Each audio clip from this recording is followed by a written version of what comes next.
Good morning, Esther. How are you this morning? Good morning, Gabe. I'm doing great. Thanks for Esther, I asking. just want to say you're the closest person in life to me. We've been together since 1962 when you came on board. I came on board in 61. You're my younger sister. And today's date, July 1st, 2025. I thought it important for us in light of recent events, passing of mom and Mr. Barry and other people close to us, Sandra, for instance, Alexandra Benjamin, to capture an audio memoir, audiovisual memoir of your time on Earth, the contributions you've made to Dominica, the United States, to your family, so that we can create a framework for uh, heritage, a framework for family history, a framework that our community can benefit from in way of the knowledge that we will share this morning. And of course, I have your permission to record this and to make of it that historical record. Is that correct? Correct. Esther, when were you born and where were you born? I was born September 6, 1962, Virgo vibes, um, in Goodwill, Roseau, Dominica.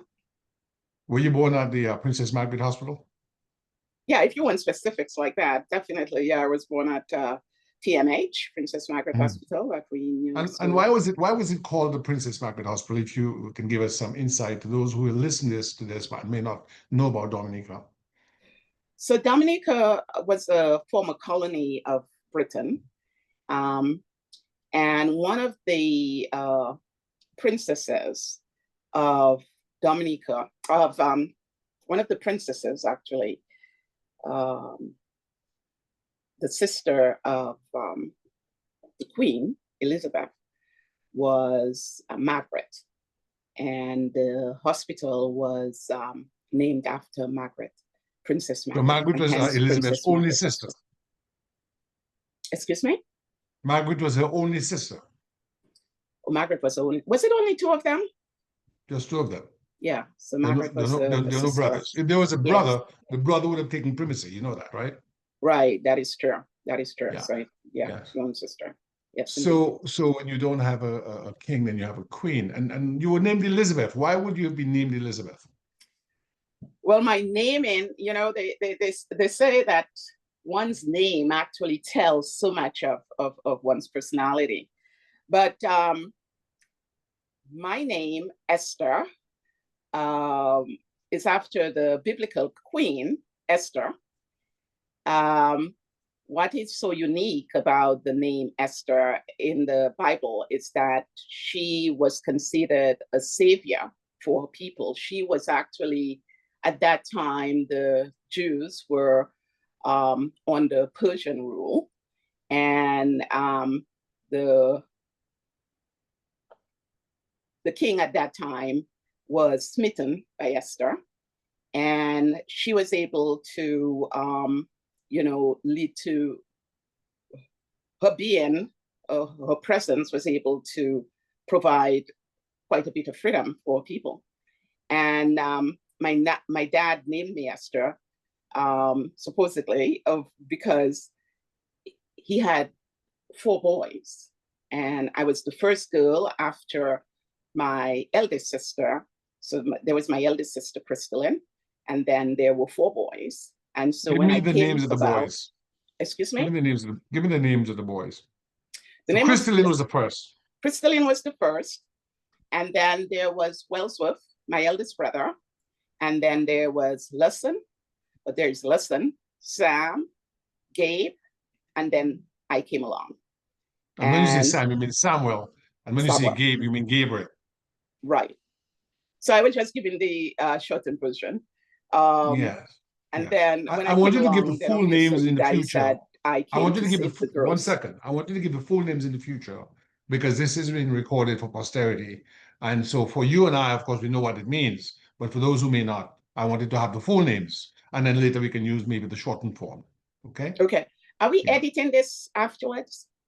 No, it will be a straight because I don't have the capacity, but it's okay because we have always done these and they've done very well. But if there's a need to, we can always see we can Okay, get some help. that's Yeah. fine. So let me ask about the name. So you gave me Esther and the Jewish link. Would you say our father Wendell Mackenzie Christian had a sort of pro-Jewish bias and the following of the Jewish record and so on? Give me your thoughts on that. Well, Daddy was very well read. Um, he actually, and he also grew up in the Christian faith. Dad was an Anglican, which is up here in America, it's called the Episcopalians. That is the church, actually, the Church of England. And Dad being very British oriented, as most of his generation were, they actually grew up under colonial rule. Was everything British, you know. But he was very well read and read the Bible from cover to cover. So he was very intimate with much of the details of the Bible, including the story. Have you read of the Esther. Bible cover to cover yourself? No, I haven't had that much luck, but I do know a couple of Psalms. I do know a couple of Psalms and a couple of verses, you know, but my favorite Psalm actually is the Traveler Psalm that basically I say every time. We were taught actually growing up because our family, my mom and my dad, Wendell Christian and Alberta Christian respectively, were very devout Christians.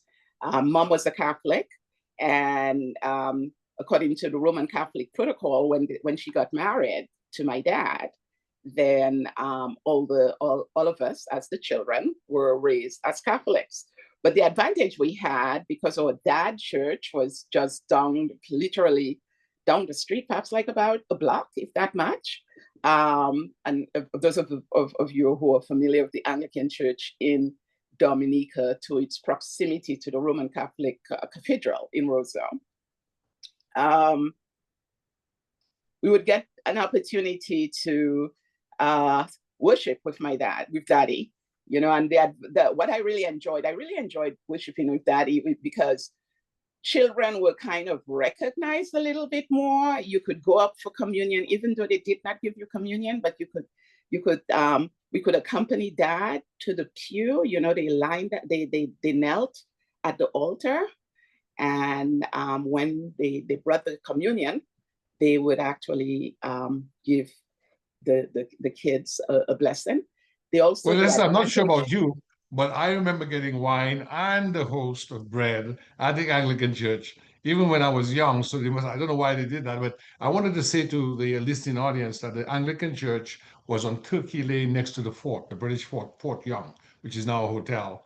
And it also was, as you said, a block or two down from the Catholic Cathedral. So the Catholic Cathedral, the back of the Catholic Cathedral was on Turkey Lane, the front of the Anglican Church was on Turkey Lane, but they were only about quarter of a mile, you know, you could just walk down the street towards the sea.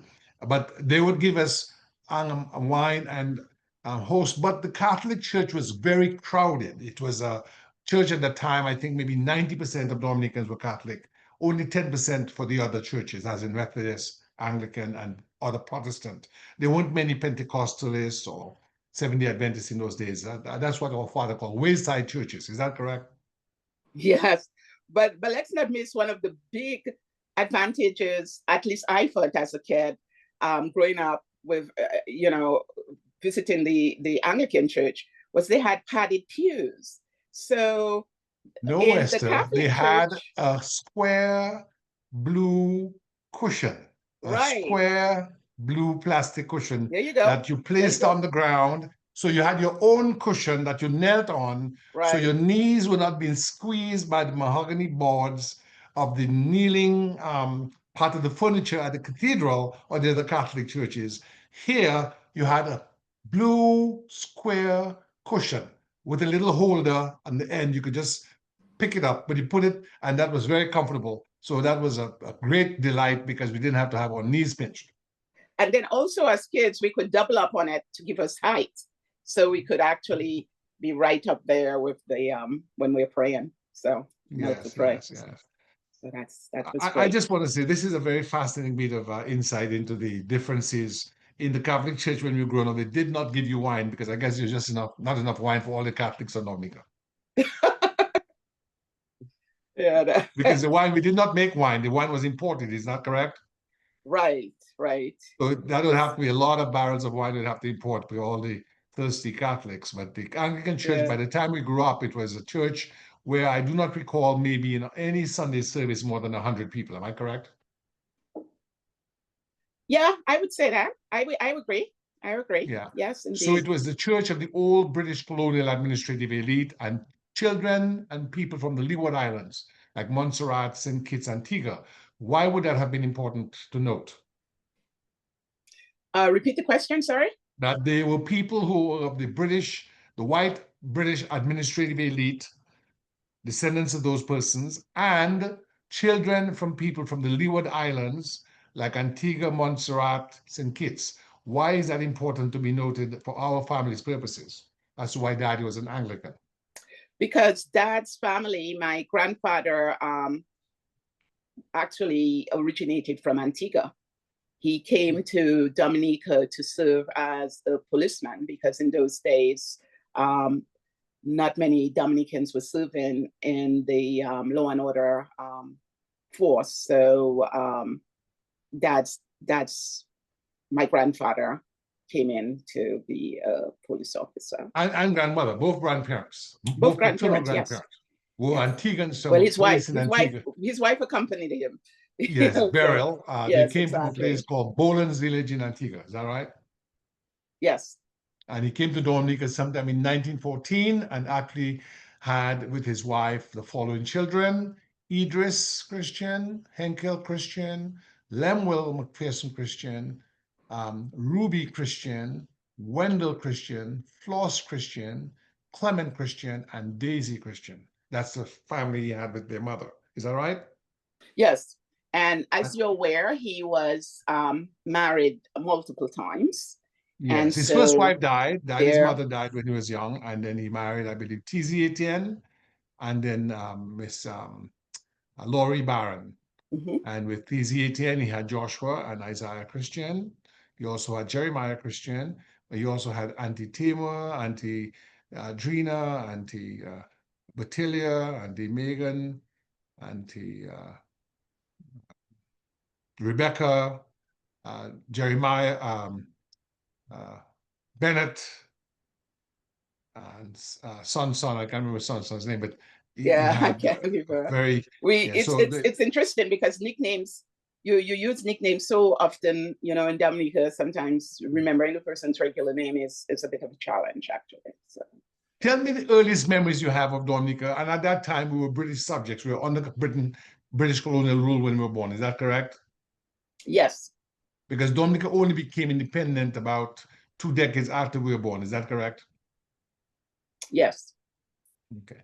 We In actually, it's 1978, interesting November that you 3rd, talk 1978. about Dominica becoming independent and growing up under, I guess, most of what before Dominica got independent, um, we had what is called associated Statehood, statehood. which Um, gave us our local government. exactly. So we had also a local governor. At that time, it was Mr. Kool Salatig. Yes. And And who was Mr. Kuzati? Was he a local white or what they call mulatto? yes, he was a local white or mulatto family from the Kool Salatig family. There, Dominica has some very distinctive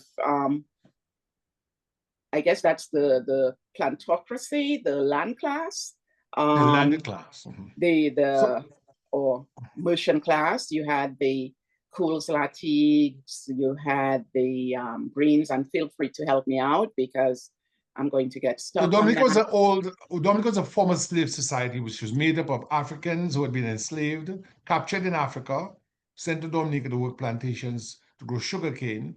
The indigenous people who were there when Columbus came, the Carib, we said in those days, now they say Calinago, of which we have some, let's say, genetic uh, component in our own line because our grandmother on our mother's side was Pat Calinago. Then you had the French and British planters, the Cours-Latigues, the Jupinis. People like that came from the French planters. And from the English planters, you had people like, the Greens and the Shillingfords, the Shillingford being the most prominent of those Mhm. families. And so at the apex of the society, you had the whites or local whites, that is, the whites who came from England or France, or those who were descended from them. Then in the intermediate or in the middle, you had the browns, the people who were mulatto. Those were the descendants of liaisons where the white planters would have children with their enslaved African mistresses or enslaved African workers. While they were racist and didn't like Black people, they were always happy to have children with them. And some of them did become very close to them, and some of them did, in fact, allow their land to be inherited by them. And then at the bottom of the pyramid, you had the majority Black and intermingled Kalinago people. Is that, I think, what you remember during that time? Pretty much. As far as memories, one of my fun memories growing up as a child was growing up in a kind of cul-de-sac, or yeah, it was like a kind of cul-de-sac. There were like about 1, 2, 3 buildings on that street. It was in Boyd's Avenue. Well, the wonderful thing about Boyd's Avenue was the fact that it was framed by the Windsor Park, which was one of our primary parks in the country at that time. It's now where the stadium, the National Stadium, is now located there. But at that time, Windsor Park was the place that hosted many social activities and sports activities. So as children, we had pretty much a great view because our home literally was just feet, yards from the wall that framed the Windsor Park. And actually people would, we have what we call stowaways, people would try to get in free to events, and they would actually come up to our house and try to climb the wall nearby and get into the park for free. And But that one was of the during the great things carnival about season when the you were number carnival of shows. activities, sorry? That was during the carnival season when your carnival shows. Well, carnival season, sometimes when we had like Donkey Derby. So Donkey Derby was where they would have, which was hosted typically by the Red Cross as a fundraiser, they would have donkeys race. Now, the unique thing about donkeys, as perhaps compared to horses, is that they can be very stubborn. And so you'd have and so people would bet on the race, right? And you would have the donkey start off with a real good momentum, and it's spinning ahead. And then just as the donkeys get into the to the final line, it will just stop and kick back. And if the jockey would try to rough it up and say, go on, it would kick back the jockey and tussle him over, and it was hilarious. It was a And fun. that was I fun. really enjoyed Donkey Derby. They would also have queen shows. Yeah, you said carnival. So they would have carnival shows. So people would try to get in. Yeah, the carnival was big. So you had And we would have a lot of enjoyment looking at the different crowds of people trying to jump the walls. Oh my Stowaways, as you God. call it. And was there at the time they did put glass bottle on the tips of the Yes, wall at some point in time, you're correct. At yeah. some point in time, the authorities they would take beer bottles or other bottles, glass bottles, break them up and put them in mortar, wet mortar, almost like to form a jagged, sharp edge on the Mm-hmm. top of the wall, so that people trying to jump would, you know, cut themselves. That was their Yes. local form of barbed wire. Yes. Do you know where surprisingly I saw that? In Ghana, around Ah, some interesting. property there. Yes, I was like, that was the first place outside of Dominica I'd witnessed something similar. Yeah, broken But glass. Yeah. not to digress too much. So then we had the Windsor Park there, and then not too far, perhaps again a block and a half. So you'd go down the street and then up one block, and that would take you to the merry-go-round.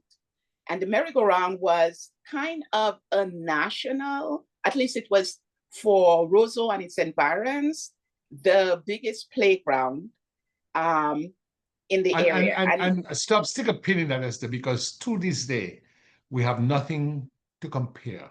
Almost No, 40, almost 50 years no, after independence, we have yeah, nothing to compare so that young Dominicans could understand the majestic yeah, nature of that park.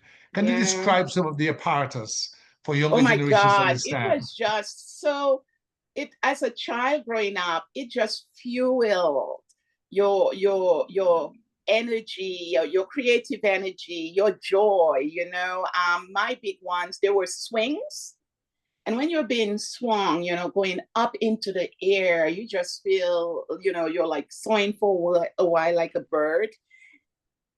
Stick a pin in that. I said there were three sets of swings. Yes. There were swings for infants, which you had a box you could sit in, and there was a bar to put along the stomach of the child so the child would not fall out. Yes. There was a swing set for the people who were like maybe from 8 to 12. Those were children. And then the swings for adults, grown adults, that was much taller.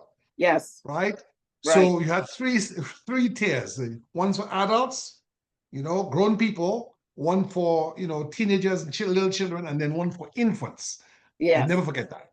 Yes. Do we have that in Dominica today? No, and that's what's just Yeah, go ahead. You're talking about the swings and the merry-go-round. Right. And so, you as a child, of course, you're so excited to go up the various stages, from the infant to the child to the adult. And of course, by the time you're a child, you're trying to rush to go to the adult, of course. Then there were also the slides. Now there were still slides. And Dominica being a tropical country, when the sun was up, that meant the slides would get very hot. And so you would have to put cardboard under your posterior. Derriere. Your derriere, thank you. To slide down to avoid getting skin burn. Then there were also a sort of swing.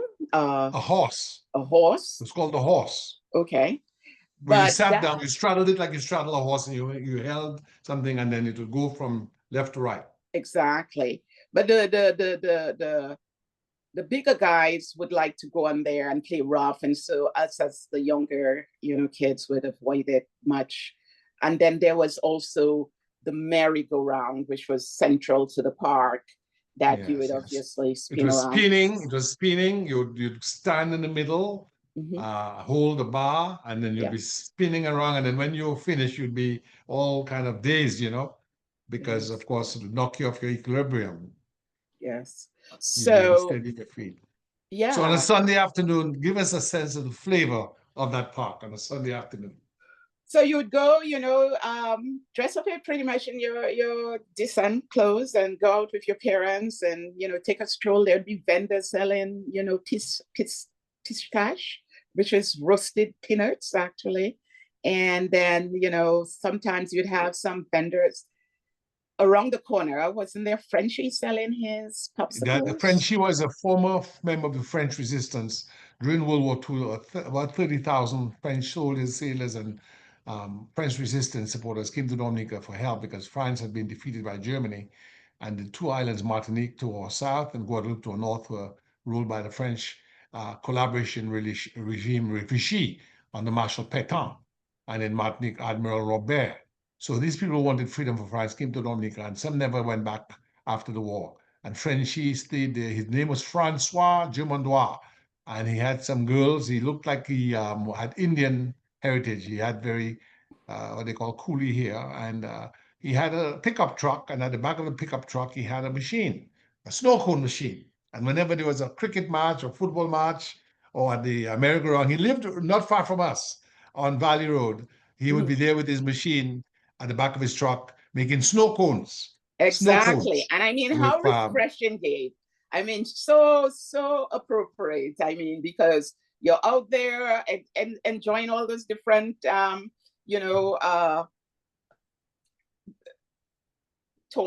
toys or machines or rides. Actually, it's the appropriate word. And then, obviously, you'd be very thirsty after it all. So initially, when we were very young, our parents would accompany us, especially mom.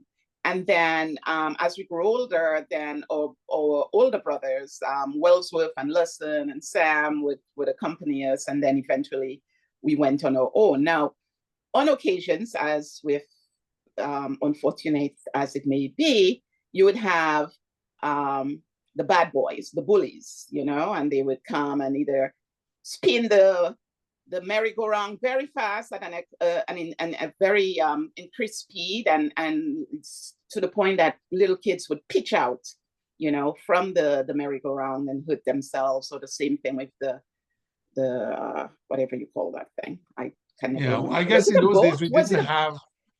Sorry. Was it called a boat? No. Yes, that's why they call the one that swung from left to right a boat. Yeah, a They boat. call it a boat. Yeah. You're very right. Some would Yeah. sit in the middle, and in the end would be some big boys to give it velocity, to push. And you're right, we didn't have, I don't remember proctors, meaning people No. who were like chaperones to go around the park to make Yes. sure Yes. that the bad boys didn't commit acts of mischief. So you did have mischief on occasion. Yeah. But then, as you said, it was mostly enjoyable. And because it was close to us, between our home and the grammar school, which was to the north, we could walk there ourselves sometimes after Yes. school and enjoy ourselves. And there Yes. were people, apart from Jim and Dwarf Francois, there were people selling not snow cones, frozen joys, and ice cream in a tub. And the ice cream in the tub, one of the most famous ice cream sellers was a woman called Taste Me. Mm-hmm. Yes, yes. And then we had vendors also selling chewing gum. There's a little Max. Yeah. Max. Four pieces in one pack. Yes, yes. And Yeah, toffees. Toffees were English sweets that stuck. They were soft and they stuck on your teeth like a trickle. Yeah. Yeah, yeah. And we So you had then, had of that, course, and I mean, it was just a real time of amusement and gaiety. It was really a great experience, a fun experience for kids, and they don't have that right now. And I think that's one of the sad experiences of. I mean, there is the sea, but the sea is always there, and the sea will be there, Tanga, hopefully. and the river. We had the Rose River. Yeah. So before we even go to the river, another attraction, I tell you that growing up in that spot on Boyd's Avenue was just the most memorable, of experiences. So we had the Windsor Park, then we had the merry-go-round, and then across the street from the merry-go-round was the Botanical Gardens. Started in 1892 thereabout as a branch of the Royal Botanic Gardens at Kew, London. And it was seen by most of the botanists in the world by 1900 as one of the best botanic gardens in the world. So we didn't know how fortunate we were. Yeah. And we had all variety of plants. The Botanical Gardens were also the place where when couples would get married, they would take their marriage, their wedding pictures, sorry. Then you'd have, that's where we'd have the national, the rallies to coincide or commemorate actually the National Day. So you'd have the various schools and military entities actually drilling, and that there are all those activities associated with that. Then you'd also have so while we play soccer, that's another thing the Windsor Park was known for. The Windsor Park also had soccer sports. Well, we didn't say soccer in those days, we said football. Yes, so they played football in the Windsor Park, but cricket, which was much bigger than football growing up, albeit I've always been a football fan. Cricket just 4 days. I mean, most cricket matches back then were lasting 4 days, and I just never got into cricket as much as I did into football. And football was more dynamic and more fast moving. But and we had two major rivalries growing up in the Rosa area. We had so we had Hasbro, which was not Hasbro, Kensbro. Kensbro, sorry, which is close to Hasbro. So it's Kensbro, it's Kennedy Avenue and Hillsborough Street community, right? Yeah, so the boys from Kennedy Avenue, our area. The boys from Kennedy Avenue and Hillsborough Street came together and formed a team called Kensbro. Right. And the boys from Newtown, in the days of Black Power, they changed the name in the popular or in the vernacular from Newtown to Harlem after a festival, a sort of Black consciousness festival that was held there. So they became Harlem Bombers. And for those of Dominicans who don't remember, in the 1970s, there was a rise in Dominica Black consciousness and the Black Power movement. And in the early 1970s, 72, 73, there's a huge festival at Newtown, and they called it Harlem. Now, that's because in 1969, there was a similar event in Harlem, and Dominicans had been living in Harlem for more than 100 years. There are Dominicans like Ron Green, for instance, and others who went back to the 1940s and some from the 1890s. So um, there's a lot of communication between Harlem, New York, and Dominica. So somebody who had been in New York at that festival, um, they called it the Summer of Love. There's actually a documentary that came out about it a few years ago, and they brought that idea to Dominica, and they had a festival 3 days and 3 nights. People were sleeping on the grass. They played the music all day, all night, and the name for Newtown became Harlem, and the football team became Harlem Bombers.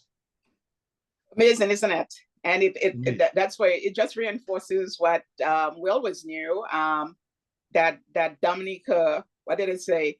If America sneezed, Dominica caught a cold, because we're just so closely associated with so many things American, you know. Well, and the United States, most people don't know, really developed from the Caribbean. The British, the major wealth-producing countries in the British Empire were in the British West Indies, Jamaica, Barbados, Dominica. That's where when sugar was king. So that's why George Washington visited Barbados. His brother died in Barbados. Alexander Hamilton was from Nevis. So the sugar planters invested in places like William and Mary University, Harvard University, Yale University. That's why Donald Trump was born in Jamaica, New York, not Jamaica, Jamaica. And that's why in South Carolina, the people on the coast, they speak like West Indians, because that's where they came from. And they've kept the Gulas, they've kept their accent. In 2001, I went to South Carolina, Beaufort, next to the Marine base at Paris Island, with Clifford Bush, who'd been a law clerk with our firm when he was at Howard University Law School. And I woke up one morning, the children were very little, and I was astonished. I listened to the people outside in the early morning dark who were speaking like West Indians. I was shocked. I said, my God, those are our people. The accents were the accents of British West Indians. And then they've been there don't for forget the 200 years. interaction They've been there for 200 years, Mhm. and they had kept their accents. Right. And then don't forget about the influence in Louisiana, you know, where well, that's the French. That's the French Creole influence. Yes, yes. The people French who left Creole. Haiti after the revolution and Exactly. so on. That's the French Creole. Yeah. And so we have it in the way of blood pudding, boudin, yes, and the verandas yes. and the music. Right, right. So New Orleans, I love New Orleans not too long ago on boudin, you know. Yes. You know, boudin is blood pudding. When you are in New Orleans, you are in Roseau, the old quarter, with the verandas and the architecture is very much, very much reminiscent of that. Yes, and so Esther, before we go mhm. on to talk about the gardens, because you've got to talk about the gardens, because there's right. an That's incident what we're that took talking place. about, actually. But I wanted to go back for a bit, if you don't mind. I noticed you never said much of Pottersville. You don't remember Pottersville that much. No, actually, believe it or not, my earliest memory of my earliest life memory is actually Sam, I think it was, taking me from the hospital. And he said to me, I recall, say, we're going to a new home. And I was like, oh, okay. That's my earliest recall I have. I have absolutely no recall of Pottersville. And it could be. What about Cat Lady? It could what be. About Cat Lady it on could Peepstow be. Street? The brain is an amazing organ, as we know. And one of the lessons I've learned in recent times is the fact that if something traumatic may have occurred in your life at a particular time, especially during your youth, your brain can sometimes just minimize or suppress that memory. What happened right around that time for me, not that it was traumatic, like in perhaps an emotional way like that, but it was, I guess, physical, health-wise. Both you and I, actually, and that story is detailed in Mom's bio. We contracted a very bad case of asthma. And I recall you were administered what we call life water. It was saline solution, but anyway, we called it life water in Dominica. And my breathing was so terrible that I had to be administered oxygen. And not only was I administered oxygen, they had last rites. And so if you go, I had the opportunity actually when I was doing some work done at the parish hall, St. Alphonsus Parish in Goodwill, that right there, my name is listed, 1966, Esther Christian administered last rites, and You so, saw that, yeah? yes, I did. It's a pity, of course, we didn't have cell phones then, because I would have taken a photo, but hopefully those records still exist and I could actually secure that at a subsequent time. But it could have been that my brain was like, nah, we're not responding. We're not remembering that part. We're just going forward. It Yes, could have indeed. just been that. Yes, indeed. I remember that you put Yeah, on because I you have call it life absolutely water. no recall. But you remember part of your growing up, because of course you too had a very traumatic Event. experience. Apart from the asthma, I also got knocked down by Clarence Signoret, who Yeah, later yeah, became that governor of was a Dominica. very, very bad accident. Yeah, and I remember that. So I remember Goodwill Road. I mean, I remember Goodwill Road a bit, and I remember Peepslow Street, that Scat Lady, Ambrose, where we lived by the river, where that famous picture was taken. There were several famous pictures. Four of those pictures. Two of the family, one in the backyard and one in front, and two of by Uncle Henkel. He had a Yes, camera, and I can see him now taking the picture. And it's a very nice picture of you and me and the very others. beautiful picture Hillgrove of was a classic Christo picture. as well. I think it's one of Crystalline's best pictures, Yes. but very, Yes. very stately, very distinguished picture, actually. Yes, indeed. Yeah, of the family. So let's get back, Esther, to the botanical gardens, and tell me your most memorable incident at the botanical gardens. So, I definitely have to say that. So, as I said, cricket was played at the gardens, and there was a very famous cricket match that was played. I think it was the Windward Islands, perhaps, versus one of perhaps the bigger islands. I don't recall. The Windward Islands versus the Leeward Islands. Yeah. So the Windward Islands were Dominica, St. Lucia, St. Vincent, Grenada, and the Leeward Islands were Antigua, St. Kitts, Montserrat. That's pretty much it. That would be it. Yeah, that's it. And I guess when you say St. Kitts, Nevis. St. Kitts, Nevis, Anguilla. Yeah. And we won that match. But before that, I want to show. It wasn't only about winning the match. It was highlighting. I wanted to just show that picture before I talk about the cricket. That is the one that okay, Miss great. Ambrose. Yes. Very distinguished. And can you describe that picture? I mean, look at how Christo just looks, really just, wonderful, very, very elegant, actually. Yes. And describe the people in the picture. The guys rocking their name the people in the picture, Esther. Excuse me? Describe the picture, the persons in the picture, for those who are watching. watching. So on the I'm going to start on the left with you, and then we go up. Just give the names to everyone. Okay, so on the left with rocking the chap bow tie there, and with his arms akimbo, that's Gabriel Christian, and then at his back, looking very stately here in his blazer and chap looking tie, is Lesson.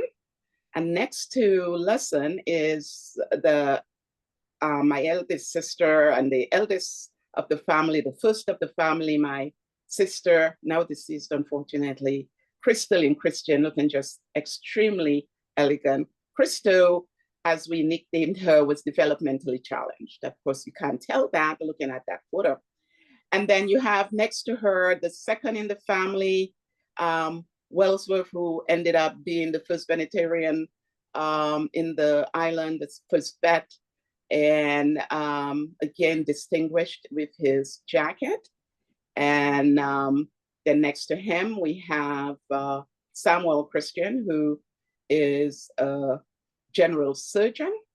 And next to Sam is Mom, Alberta Christian, now deceased.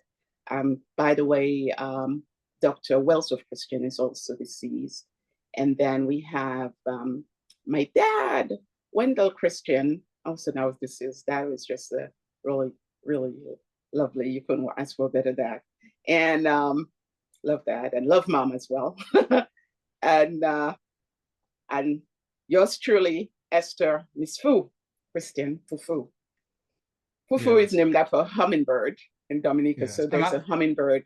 I was born just when my dad returned from studying fire services in Trinidad, and so the hummingbird, as you know, is the national bird. Oh God, I know a lot of stuff about Trinidad. Haven't been there yet, but we'll soon be there, visiting sometime soon, I think. And so he loved to call me Fufu after a hummingbird, and so we always say Miss Fu, so for short. So this picture was taken in '66. You would have been all of 4 years. I'd have been just turned 5 years, and that was at Pifto Street. It was the most modern house we've been to since that time. It was a 2-story bungalow. We stayed on the first floor, and the owner stayed above, and she had about 9 golden-haired cats. We called her Cat Lady. And it had all the modern conveniences of a porcelain toilet bowl and porcelain sink and shower and all that, and a yard with a big breadfruit tree, and it was right next to the Roseau River. And from that home, we moved to Boyd's Avenue, which you remembered very well, which was on a cul-de-sac next to the family of Alex Giraud and his wife Margie Giraud, the mother of Eric Shillingford, who died in the Carnival Fire of '63, and her 2 sons. We knew them very well, Fitz Giraud and Julian Giraud. They used to have a red sports car, Triumph, in the cul-de-sac. And then we moved from our home at Boyd's Avenue in 1972, a new home that our parents built on DJ Lane. And that's where we had all the pictures. So I'll take this picture down. But it was a very... But that's very great sharing that. And we are at the Department of Assessments and Taxation. So I don't know if you want to, how you can remove that, because that popped up from your, great. Yeah. Yes. So my apologies for that. But tell us about that famous cricket match. So we won the match. The gentleman who really destroyed Leeward Islands team was a guy from St. Joseph called Caleb Laurent. Yeah. And the song on the truck, Dominicans have a passion from singing and spontaneously making up songs. And the song they made was Bol Laura Bol Wicked Kakwaze, which is a French Creole to say Bol Laura Bol, meaning bowl the cricket ball. Right. You're crushing the wickets. Right. You're crushing the wickets on the other side. So as Gabriel referred to the fact that there was a instant carnival or jump up that came at the ending of the match, and so people are going through the streets of the botanical gardens, and we as kids drawn, I like the pipe, kids drawn to the Pied Piper, we were drawn to the music, and so we were following the band. Of course I love jump up, so we're following. Esther, it is so interesting, that aspect of our culture, which politicians, crooked ones, have actually used to the detriment of the people, that we have, I guess, because of the repression of slavery. Whenever there's an opportunity to free ourselves, beat the drum and jump up in a carnival fashion, we seize it. And that is something that is very liberating, can be very liberating, but it also can be very much abused when you have nefarious politicians who want to fool the masses and give them surplus of that, because taking them away from serious pursuits.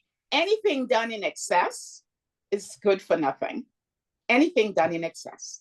And while jump up carnival is integral to our culture, doing it in excess does not work. I mean, there has to be a balance. It's about balancing, the joys with the work, and so that's what I fear we have happening in Dominica, where the emphasis is always on the jump up, the everything is jump up, you know. What about the other side? What You about know, film? What what about about plays? What about writing? What about physics and exactly? mathematics and Yes, chemistry? What about yes, industry? What about agriculture? yeah, What about building? You know, it's an abuse, exactly. as you said rightly. Anything done in excess is Hmm. good for nothing. Right, right. And so So here we are, tell us Gabriel about the and jump off, myself, Esther. we're busily, you know, engaged in following this band. And then as we're going, so the botanical garden starts on what road is that called by the Well, on the north, it's Emsall Road. mhm, On the south, it's Bath Road. On the west, it's Valley Road. Valley And Road, on the right? east, is the foothills of Mont Bruce. So you don't really have a road there because that's the Mont Bruce, the mountain, the Exactly. small mountain at the Yeah, back. it's a pilgrimage route. You know, Yeah. it's used when they're doing the ways of the cross, you know, before. Well, Mont Bruce is the elevated area above Rosa where there's a huge cross erected by the Catholic Church. And what Mhm. Esther is referring to is that on Good Friday every year, when we were children, thousands of Catholic pilgrims would wend their way in the early morning light to place candles at the base of that cross and on the sides of that cross. And when you returned home, it was still dark, you'd see the candles shimmering in the dark of Mhm. night. Yeah, yeah. So as we're entering, I think that was Bath Road. Right before, like a couple of yards before the entrance, as the band was going into Bath Road, Gibbs said, wait, that's stop. And I'm like, what, you know? He said, look something on the road, look something on the road. Now, you have to recognize at that time in Dominica, superstition ruled supreme. We grew up with stories of Sukuya and Laja Bless, and Sukuya was the Tell the female. listening audience what's a sukuya and a larger bless. So, so Sukuya is pretty much equal to a witch, right? Yes, witch. And then, but A female devil, really. yeah, a female witch. Well, a female, yeah, a witch is a female, isn't it? Yeah, Yeah, witch a is a female female. witch. Yeah, there's a there male witches, I guess. And then Female, you witch is had a the female, and the male is a warlock, but yeah, they're that's what I demons, really. thought. And Yeah. then you had the Laja Bless, which was It's a male, werewolf, that's a was male, like yeah. a werewolf. But the thing is, with a Sukuya, well, with both of them, I think they could change their skin. They right, Yeah. they were regular people, right? And They're good then regular people, but at night they take their skin off and fly in the night. exactly. And to the point there's the very famous story during my mom's time where Sukuya went all the way to the Queen's Palace and took her dress. And then when she wore that dress to mass the next day, and the priest was so shocked. He immediately castigated her and said, "Go and put back the dress for you get it." Something to that. And it's alleged that actually it was not the Queen's dress, it was a dress they got out of a trunk. During the war, a lot of trunks with clothing would wash up on the shore from the ships that had been torpedoed in the Battle of the Caribbean. Not many people know 449 Allied ships were sunk by German submarines at or about Right, the islands. And right. a lot of times, cans of olive oil, barrels of clothing, corpses eaten up by sharks would wash ashore. And in that one instance, the woman supposedly got a trunk with jewelry and clothing, and she washed it and put it on in church. And people said, "Oh, she traveled to England to steal the Queen's clothing."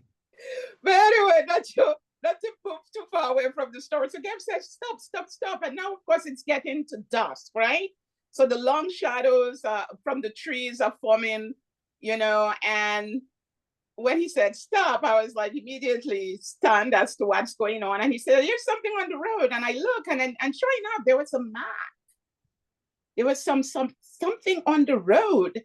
And he was like, "Oh my God, we cannot cross that. We cannot cross that." Now I'm looking enviously at the departing band, and then there's this thing on the road, and I am of course stunned. I want to go to the band, but then there's this thing on the road, and I'm scared that if I cross it, you know, what may happen for the worst, because we're also sandwiched by two cemeteries. one on each side. I think we had There's the the Catholic government cemetery cemetery and and the Catholic cemetery. yes. And so I'm like, yeah, I think I'm going with not crossing the road. And so we ended our following of the ban and we went back in the opposite direction. Well, Yeah.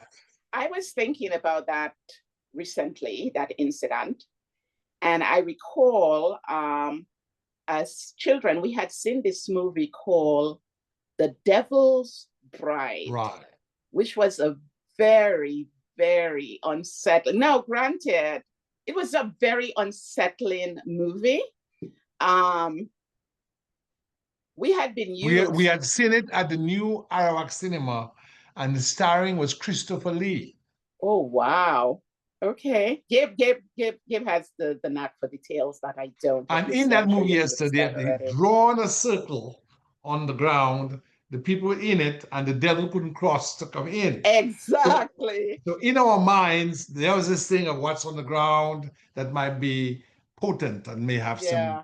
But meaning. so many factors contributed to that. It was understandable that we were scared out of our wits when we saw that and just, decided, boy, let's play it safe, and let's go home. And especially it was getting dark and cemetery around and super and all of that. So you know what it Well, is. remember, Esther, the gardens had trees from all over the British Empire. They had date trees, they had lychee trees, they had mango trees, they had tangerine, pomelo, orange, grapefruit. It was the place that the government of the United Kingdom, with its local colonial administrator, would bring different things for commercial botany. And of course, we know a lot about that now because we have maintained for 25 years the Dominica Academy of Arts and Sciences Botanic Gardens website with the help of people like Raglan Rivera, Dr. Clayton Shillingford, a botanist, Dr. Davidson Shishing, himself an agriculturist. And you've just reminded me that I need to do an essay on remembering the Botanic Gardens. So people would come there for, let's say, plant products to go to their estates and plant different Yeah. variety of Yeah. crops. So it Yeah. was a really dynamic place with the agricultural center and all that, and also ornamental trees with flowers, Mhm. perfumed flowers, and As I nicely said, it was a tended. perfect environment for photography, for taking lovely photos for it was also lovers lane for people, dating. It would be a great dating site. And Esther, on yeah. Sundays, when Hildreth was born and we had a baby stroller, can you tell the listening audience what people would do on Sundays to stroll through the gardens? Yeah, so they would take, it's exactly as you say, you take Go on. you take your baby for a stroll. And I mean, what was beautiful about the botanical gardens, which I didn't even share compared to the Windsor Park. The Windsor Park seemed to have been more open, even though it was next. Is there? Yeah, the Rosa River runs next to the Windsor Park, but the botanical gardens with all the vegetation, it was much cooler. And then you had the breeze coming down from the valley, I think, as well. And so Yeah. the Rosa River was also up past next to Emsall, but it was cooler, it was refreshing. I mean, it was just a very beautiful park. And of course, everybody wants to show off their little wares. And so you're happy your child has a stroller, because stroller was almost equated to your standing, your social standing, right? Because not everybody Yes. was able to afford a stroller, so Well, we didn't call it a stroller. What did we call it, Esther? a pram. We called it a pram. Yes, so you could pram. So you could call it that. So you had the botanical gardens, and then you had not only the botanical gardens host the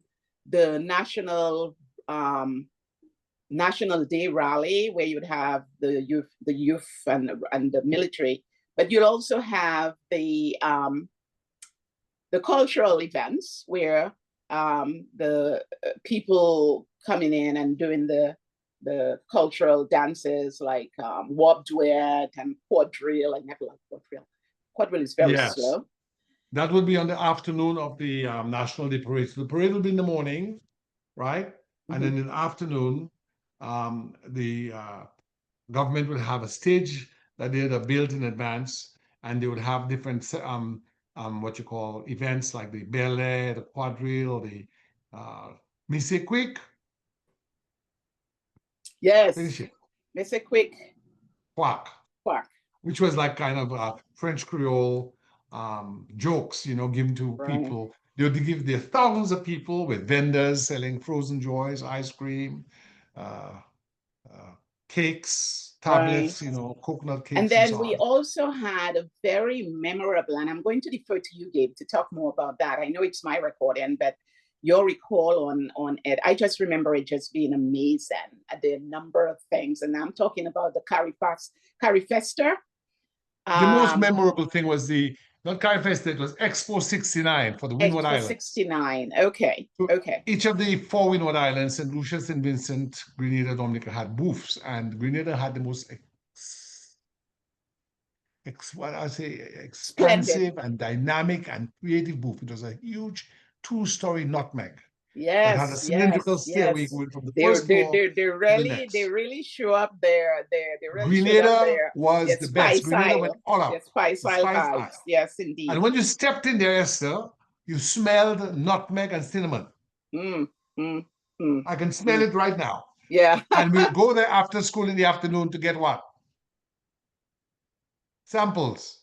Oh yes, yes, yes. As I said, my recall on it, I just remember it just being that was one of the times I'd seen the most the one of the biggest gatherings of folks coming in from different places and meeting people from different islands and mom the workshop for the blind also had an opportunity to put on an exhibit of their products as well and That is when the Workshop for the Blind really became known in the public eye in the most mm-hmm. dramatic fashion. Hundreds of people would crowd the stall because Ma, at that time, was the director of the Workshop for the Blind, and she had them making baskets in the stall.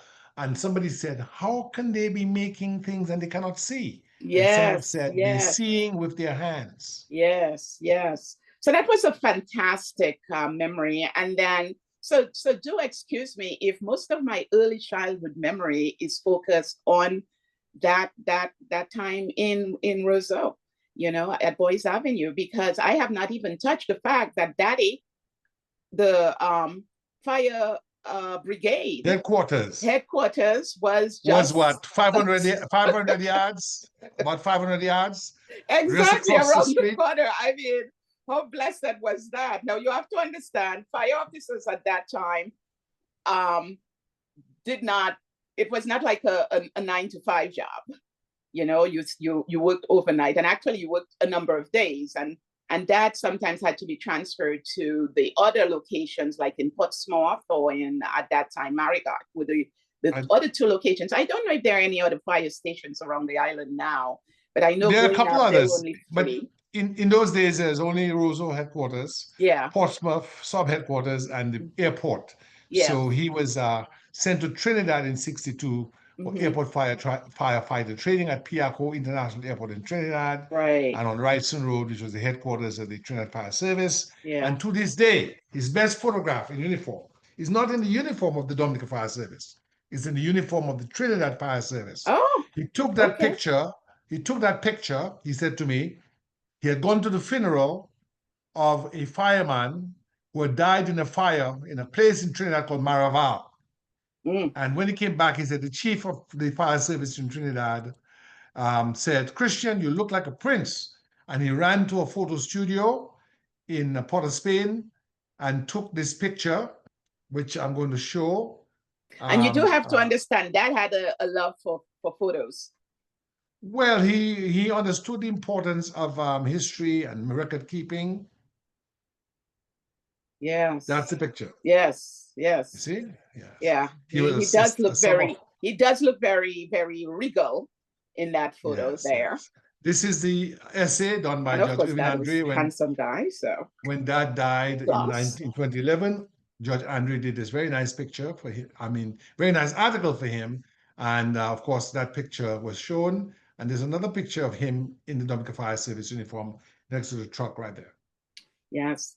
And so we'll remember that truck or truck like it, because as kids, we ended up, Gabe and myself ended up going to, um, it was a elementary school, was that preschool? Elementary school, infant and elementary school called the Yeah, Roseau Mixed Infant School. Cool. Of which So you, our aunt was the principal, plus Esther, Christian. how fortunate we were. Our father's youngest sister, who had gone to the University of the West Indies at Mona for teacher training, she was in the first class of university educated school teachers on Dominica. She got a diploma. It wasn't a bachelor's, it was a diploma. She was the principal of the Roseau Mixed Infant School, Auntie Floss. So we would see her at school, but where else would we see her, Esther? At home visiting with dad, because she and dad were very close. And yes. Dad would call her Mama Boof. Yeah. When we would leave the school, dad gave us lessons to supplement our schoolwork. And so, and when we would get there, he would have what we call in Dominica, quote unquote, afternoon, which was either a lime juice, which we call squash, with some bread and butter or some, crackers or something like that. So that would be big, and that would review our schoolwork, and then he'd also give us some other schoolwork. I remember there was a book. It wasn't quite an encyclopedia, but it was a red-covered book that was just full of It was called the Student Companion, Esther. No, the Student Companion was something we learned earlier. Oh, I'm sorry, Esther. It was called the West Indian Reader. Well, no, that was Percy the Chick and stuff. Yeah, well, it was a big, thick book, Gabe. Okay. And it had, and global stuff. It had a lot of. Oh, I know it had about the Phoenicians and the Romans. Exactly. And evolution. It was the, I tell you, the history of the world. Yeah, it was a fantastic It was book, called the history of the world. It was like an encyclopedia type book. Yes, size, yes. But talking about, we did have the West Indian Readers. That was one of our textbooks at mixed school, and we had a little. It featured like here in America they had a boy named Bob, and they'll say, "Here, Bob has a ball," and that type of thing. In the West Indian Reader, we had Percy the Chick. He was a little chicken, and Percy was up to stuff, and so we'd learn reading from Percy the Chick. For the character of Percy the Chick. Daddy, as you said, was well read, but there's something else about his character that I believe needs to be explored, that I think has affected our choices in life and the things we've done. And I'm going to show you what it is. Right here. What is that, Esther? Oh, a journal, yes. And I'm a big Gabe and myself a big journalist. We keep a journal because a journal is just. Stop for a moment before talking about what a journal is.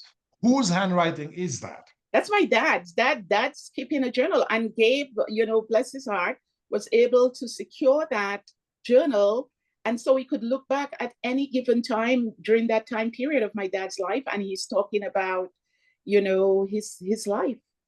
So how many people get that opportunity to find out what their dad was thinking way back about the time they were 2 or 3, 4, 5, 6 years old? Esther, let me just share this with you and how privileged we are. It's 2004. We've returned to Dominica. We built our home. We're at the home of Francis and Daphne Richards. There's a storm. Joan, Samora, and McConan, they stay there, and I decide to go to DD Lane, where we're renting the basement of the house. Upstairs is closed. Dad and Ma and Christo are with you here in Maryland. I decided to open the windows and to slip there, but the home has been closed, so I wanted to air it out. And the next morning, I see at the foot of the bed in the girls' bedroom where you would stay, that is fire brigade trunk. I open the trunk, and there are 15 leather-bounded diaries from after the war all the way into 1970, I believe. Wow. Every single day, Daddy is taking prodigious notes. Bless his heart. And he says here, can you read this? Um, Friday 5th, fair with showers. Um, I'm broke. Ask Al, that's his nickname for mom, to withdraw some money from her savings to help out the situation at home. Al, Samuel, Gabriel, and Esther goes to Massac on an errand. Saturday 6, and that is doing back to back. He's much better than I am. I do once every, week or something, if that much. Fair with showers, off with family, spend it quietly at home. Henkel returns home to find out if any changes have taken before I and I can't have taken place. have taken place. He is He's a worrying man. He's a worried man. Yeah, he's a worried man. Yes. So Yeah. let me share this with you. So Dad's father, William Matthew, had been a clerk on the Panama Canal project. In 2022, the Panamanian government gave me a copy through one of our friends of his pay stub. He was a literate man. He could read music. He had sheet music and a guitar. So when Daddy entered the army, he had not gone to high school. The only one who went to high school was Henkel, but they were very literate and numerate. So he had numeracy skills, literacy skills. And the British Army trained him in the Royal Army Supply Corps. He was a storeman. What do you have to do with stores, Esther? You have to use Inventory. arithmetic. You have to keep inventory. You have to do arithmetic. You have to keep notes. He said every Saturday they would go to the U.S. Army base at Bay 4, St. Lucia, where he was based, to get supplies. And then in 1955, when there was a white West Indian called B.B. Humphreys from St. Vincent, he was the one who was heard to have said after the war, in 47, they decided to disband the Windward Islands Battalion. He says, his wife was Marjorie. He says, Marjorie, we're finished. The army's been disbanded. And they took him to Dominica in 55 as police chief, who was also fire chief. And when he arrived, he said, that is Christian, my storeman. Put him in charge of the canteen. So that's how Daddy, for about a decade, became the manager of the police canteen, because at that time, and still the police station headquarters, fire headquarters are next to each other.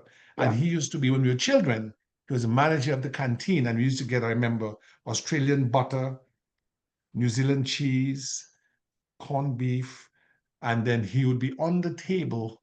And now I know what he was doing. He was writing his diary. We used to see him all the time on the Yes. table. Yes. Yes. And Esther, he had a spindle, which was like a spike. And what would he have on that spike? He would have his receipts. He would keep all his receipts. Yes, I remember that very well. Yes. And it's amazing, Gable, as I listen to this story, because here it is. As a young child growing up, I never had accountant.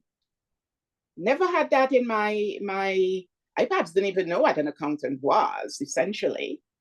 And here it is, fast forward years later, I become a certified public accountant, and we Your did the same father, thing with the journaling, your father had been an accountant all along. Yes. Esther, I remember him when we had the tenants downstairs. He had an exercise book. You take the money, you Yes, record and it, Daddy had you a put a stamp there. stamp. You put a stamp. You put a stamp, a postage stamp on it, and you sign on it, paid. Can you imagine that? Are you checking this out? Oh, I am checking this. Daddy then wasn't only taking inventory or taking notes. He was also following protocol to ensure that there was a control. You'll hear auditors talk about control. The fact that, how do you know that this person paid? This person could come back and say, but Mr. Christian, I paid you 2 months ago. I paid you, I gave you extra payment or something like that.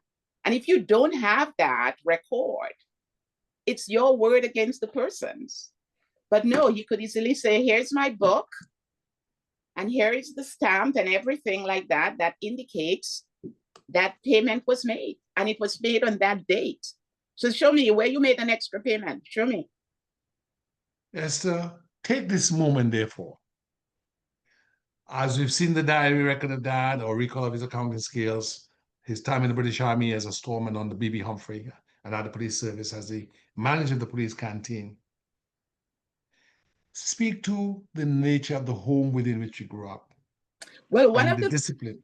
Yeah. one of the things that struck me as I read that entry was the fact that he said he was broke. Okay, yeah, it's challenging. He's raising a very large family. It was a family of 9, including my parents, but our parents, actually. But what was even more the big highlight for me, or the what stood out for me in that entry, was that he said he requested mom to go into his savings. Speak to that, Esther. Okay. Oh, I'm coming. It's about financial management. Gable, it was around that time in our elementary school experience, we were introduced to savings through what is now called the National Credit Union of Dominica or something. But at that time, it was the Roseau Credit Union. Yes, but it was Describe the book. Describe the book of our savings. And they had little savings books. I remember when mom took us, Gable, to the Roseau Credit Union. At that time, it wasn't where it is right now. It was another location. I cannot remember the street, but anyway, it was right across from a religious bookstore. I recall that. And we each opened our savings account with $5 each. And they wrote our name in the little savings book and they handed that to us. Boy, it was like getting I remember that was almost like getting a diamond ring. I mean, it was just so full of joy and you're feeling big, you know, you have your little book. And the most wonderful experience I had growing up as a child was to see that savings grow from $5 to every little bit of money we put in there, quarter, $1, to ultimately when I left to come up here to study, that I could actually remove money from that savings to help towards my first semester here. And that was, they didn't drill it into us. We didn't know, like accountants talk about the equations, assets equal liabilities plus owner's equity. We just knew, you know, we lived within our means. So our parents were very, they were thrifty. We didn't, you know, like they would always criticize, for instance, some folks that didn't necessarily have a good shelter, but they had a television, you know, almost as big as the house that they were living in, you know, albeit the house is in, and Dominica will say, Carl will say, you know, it's hanging on the side and stuff, but television there, you know, or if it's not television, because television only came, on the Bram or something. A gram is a gramophone. It was like a big cabinet with a turntable and a radio. But we hear now in our society talking about living within our means. Our parents were not, we were taught to always live if we can afford it, we could have it. If we could not afford it, we'd have to wait. It taught us patience. Our parents were also devout Christians. And so we grew up with prayers. We had, we prayed at meals. Actually, we had a little unique prayer. I only found that out when I went to school. Can you say the prayer at meals? In Jesus' name, we sat at meat. Go on again. So when we went to school, they had a different prayer than we said at home. At home, when we're blessing our food, we would say, in Jesus' name, we sit and meat. May God now bless the food we're about to eat. Nice and sweet, eh? And then, of course, in addition to praying at meals, we also prayed before we went to bed and upon awakening as well. We would all gather around the bed of our parents, and we would pray together because Daddy was a big proponent of the family that prayed together. Stays together. All righty then. All righty. And so we had that. So we had the sense of community at home. We also ate together. And that was a big, I did not learn that until perhaps in my teen life when I would go out with friends and be at their home and they're serving food and everybody would scatter. And I was like, what? We all gathered around our table, dining table to eat. And it was a prayed. communion. It was communion. It was a communion. And that's when Daddy. It was funny because when we grew. That's when they would also speak about the war years and the time before the war and news and all of that. So it was not only eating. It was communion. It was discussing. And I recall when I went to high school and one of my favorite subjects was general studies. They called it. And I could talk about so many different things, not only activities or events that occurred on the island, but internationally. And I remember my fellow classmates looking at me and saying, Michael, where you getting those type of things? But it was because at home we discussed not only local events, we discussed international events. And there's always an opportunity for discussion. Discussion was an integral. So people will say, why does Christians always know things? Well, we had the radio station on in the morning. There would be BBC News. Then, of course, we had our own local news anchor. I remember well, that came later. That came later. In the early days, we only had BBC News, sometimes Voice of America, and then we had a radio station that would come on, WIBS, Windward Island Broadcasting Service, WIBS, but it was only on a Saturday morning, and the announcer was a guy called Jeff Charles. And then in the afternoon, we would hear a story by a woman from Jamaica called Louise Bennett about her Nancy stories.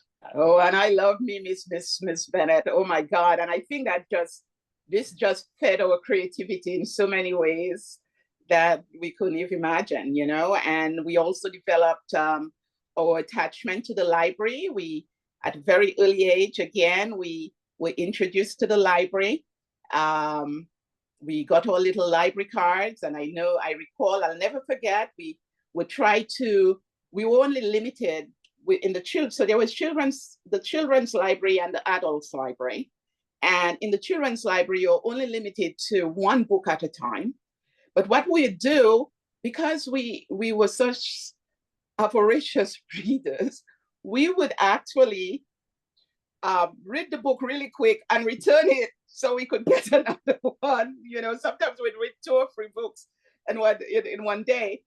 And I remember you got to do the adult. You got entry into the adult library before I did, and you were able. I got into the adult section by age 9, I believe. I was in the adult section. Yeah. By age 9 or 10. By the time I was at the Goodwill School, I was in the adult section. Yeah. So I'd have been about 10, 11 years old because we had read most of. I remember from the children's section, we had things like the Tin Soldier, Hansel and Gretel, the Trogs who lived under the bridge, Snow White and the 7 Dwarfs. You know, and we just went for that like crazy. We're like, yes, yes. The monkey, remember the monkey went to space and all that? Yeah. Troublesome monkey. Yeah. And then we also had Tintin. We used to get Tintin books as well. Yeah, the comic Tintin and Snowy, his dog. Yes, yes. You know? And but so when you went to the library, I remember being jealous because Gabe was able to lend multiple books, and I was like, wait a minute, I'm only still, you know, struggling here with the one book at a time, you know. For Dominicans who are not of our era, tell Dominicans and the world the importance in our lives of the Roseau Public Library and what we did later when we became adults and returned to Dominica. Yeah. Well, as I said, the Roseau Library became very significant to us, especially, you know, in our lives. because what the library does with the books, it opens one's mind and views. You get to learn about other times, other places. As I said, it's the fuel for creativity, because you realize you are not existing. Although we grew up on an island, we are not an island as individuals, right? We belong to a larger whole, and that was just such a critical part to our academic success. I remember we had O levels, which was that testing that we did that would take us on to further education, like colleges or something like that. And Let's you want to pin in talk, it because I want us to go because O levels is at high school. We're right? still at the we're still at the Rosa Mix No, Infant well, School. okay. If you want to tell us just quickly tell us what O levels are and where were they marked? No. That's fine. We could come back to that later. But just going back to the elementary aspect of it, it just enlarged our perspective on life. I mean, and learning about, as I said, other people, other cultures. And if you did not have that experience, you would obviously be very limited. It also provided the basis for being able, I love composition, for instance, as part of the, we had to do composition in the common entrance exam, for instance. But the common entrance was done at the Goodall Junior High School. We're going to get there, but let's get to the end of the Rosa Mix School. Quickly tell the listening audience about the Parent Teachers Association and the concerts we would have and the role of parents in helping to run the school. So at the mixed school, we had PTAs. That I think may have been the chairman. He was on the PTA. He may have been the chairman of the PTA. But of course, once you understood what a PTA was as a child, you always have the anxiety because you're concerned because it's an opportunity. PTA is the Parents Teachers Association, right? And so it's an opportunity for the parents to come into the school and meet with the teachers and find out how their kids are doing. And also find out about the school and how you could help and all of that, have it progress and all of that. So as a kid, we are always anxious as to what is our teacher going to say, how well are we doing, because that's a judgment call on us. And I remember waiting up after the meetings to hear what did the teacher say about me? What did we do good? Did we do, oh yeah, you're good. Okay, do this, that, or you talk too much or something like that. There were also fundraising activities. We had fundraising activities, and where they would have big sales, very much like here, perhaps not on the extent that with our little resources they had that. So we would be requested to bring sugar or coconut to make coconut cakes. And of course, coconut, that's right up my alley. So we'd bring coconuts and they would have a big sale to raise funds. And then there was also the Christmas concert was a big thing.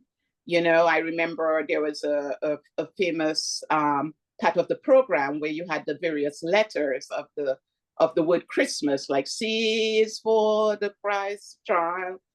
And I remember there was on one occasion, we're having the Christmas concert, and we heard a scream, or someone came to call mom and dad. And it was a very unfortunate incident. A bully, a bad guy, had a street urchin by the name of I don't remember his name. Go ahead. I remember him. Wasn't it beginning with Z or something? But yes, anyway, he had been trying to stow away into the. So there was a small fee you had to pay to see the concert because it was a fundraising activity. And Conga. So this guy was trying to stow away into there, and Sam was one of the ticket takers or the ushers, and he tried to prevent him, and he pulled out a knife and he slashed Sam with that, and Yes, so that was a very unfortunate incident that occurred during that time. Otherwise, yes. a very wonderful and joyous time. What I learned, Esther, was the role of parents in running the school. We had to bring flour, coconut, butter, sugar to the school, to the PTA. So they would then take those things and make cakes and different things to sell, and I have very, very warm memories. I used to think, well, gee, we're buying back the things that we brought ingredients for, but it was okay because it was for a worthy cause, Right, and I have very right. fond memories of, you know, uh, the Rosa Mixon School. There's a pipe in the backyard. And when the bell rings, that's when everyone was going to drink water. I had that So experience we have during. about half an hour How or much till so I for tell the. you about my experience going to St. Martin's School with that pipe? But anyway, before we leave mixed school, I just want to share two memorable experiences. One, after leaving school in the afternoon to go to dad, we would sometimes go around the red shiny trucks, and the other kids And when you would say be go to that, you walking have to by. you have to explain you have to explain that the Rosa Mixon School was on Cock Street in Rosal, Mhm. right adjacent or abutting Bath Road where the fire brigade headquarters was. Right. So the distance from the school to the fire brigade headquarters was about 500 steps or less, maybe about Yeah, yeah, maybe yeah. 500 yards, something Very like that. close. Very Very close. close. Yes. So before going home, we'd go to the fire brigade headquarters. Why would we go into the fire brigade headquarters on a school afternoon? Oh, I mentioned that earlier because Daddy would provide us lessons and afternoon snacks as well. So he would review our schoolwork, and he would also supplement it with work from his own self, and as well he Because would. the fire brigade headquarters at that time had a lecture room where they played table tennis also in on the upstairs with a Right. blackboard for Yes. teaching the firemen different things about firefighting. So he would Yes. use the lecture room for classes for us. Is that right? Yes. Yes. And we had some really, really cool experiences. To me, I mean, I remember. So you had the fire trucks in the. It's not, I guess, technically the garage, but it was on kind of on like display, because anybody walking in this on the street, that street there, Bath Road, you would see the Chinese trucks and jeeps, right? And so the kids will all be leaving the school, and then we would depart from the group and go into the fire station, which already is a plus for us. And then we would go by sometimes we'd go by the trucks and the jeeps, the jeep actually, and we'd be like, yeah, we're cool like that. it, it reminds me of Because we were Eddie's Murphy. basically Eddie Murphy's privileged to go experiences in there that because I our have an father was ice there. cream. We were privileged to go in there because our father was working there, but the other children couldn't go in. Exactly. Exactly, because the other kids could not, and they had to stay on the outside looking in. But that was not only the cool experience about with the interaction with the fire service. The fire service occasionally had visitors, international visitors, and on one occasion they were, and I'm going to defer to you on that because you have even a more detailed memory on this. There was a group of British Navy. It was the Royal Marine Commandos. Yeah, yeah. The Royal Marines came for jungle training Okay. and they stayed at the barracks of the fire service. They were Okay. lying down, they had their little things on the ground lying down. Mm-hmm. And then what happened when we came in the afternoon? Well, I think one of the first things that struck me when we went upstairs, so there was a very long balcony on the second level of the fire station. They were enjoying limes. They were eating limes. And I was like, what? No one ever ate limes. Limes you cut and you squeeze and you made, lime juice. You don't just eat it like you're eating a So stick mango. a pin in that. So for those who will listen to this, Dominica was the world center for Yes, limes in the 20th century up yes, to about after the war. And it was the headquarters of Rose's Lime Juice, which you can go to the supermarket here, but they now make it in Mexico or one of those places. yeah. But Dominica was the center for Rose's Lime Juice. and the tractors would be passing with limes from around the island to take them to the pressing house at Bath Estate. So one day we were there, the tractor was passing with green limes and yellow limes, and the Marines started shouting, and somebody went to the back of the trailer behind the tractor and started sending limes to them on the balcony, and they were Yes. catching the limes and biting into the limes with their Yes. teeth. And we know that that is a very Tart. sour taste, Yeah. but they didn't mind Very because the acidic. British sailors and soldiers, they were called limeys because they used to use limes to fight off scurvy. They called them limeys. They were eating the limes raw. Yeah. And that's something we didn't do. Explain that. So that was just very fascinating to witness. I mean, it was just wow. Okay. But talking about the rose factory, we had also a time where we were very plentiful. The island was very plentiful in not only limes but overall citrus. I like grapefruits as well, and sometimes they would dump grapefruits in the river. The river Esther, would become a grapefruit, a stream of Esther, we did not know how blessed we were. We didn't until today. yeah. We now see the scarcity of fruits because of maladministration of the island and maladministration of our agriculture, the diminishing of our island that has gone to seed. Esther, there will be so many grapefruits and citrus. Sometimes people will be throwing it after each other Yes, yeah, like a snowball. They would have a like a grapefruit fight, like snowball, you have a snowball fight. Yes, you know? yes, yeah, The fruited nature of the island was just, we had abundance of yes, fruit. yes. We would eat so much of the citrus that sometimes we would have to go to the toilet because we'd have the runs, because we'd have Yeah, so much in an abundance, right? right, right. And another thing about industry in Dominica, we had the coconut factory, we had the DCP, we had Elrose factory, Bello factory, and at the Rosomix Infant School, there was KC Cola in the pound. There was a little soft drink factory. And we would go there and ask for rejects and we would drink it. So when the conveyor belt was passing with the sodas, these were glass bottles. And if you bring back a glass bottle and it has still the sweet, residue, ants and roaches would go in, so they have to wash it out. But sometimes they maybe didn't do a good job. So there's a lamp and the bottles were passing. And if they saw any impurity, like a black something in the soda, they put it aside as a reject.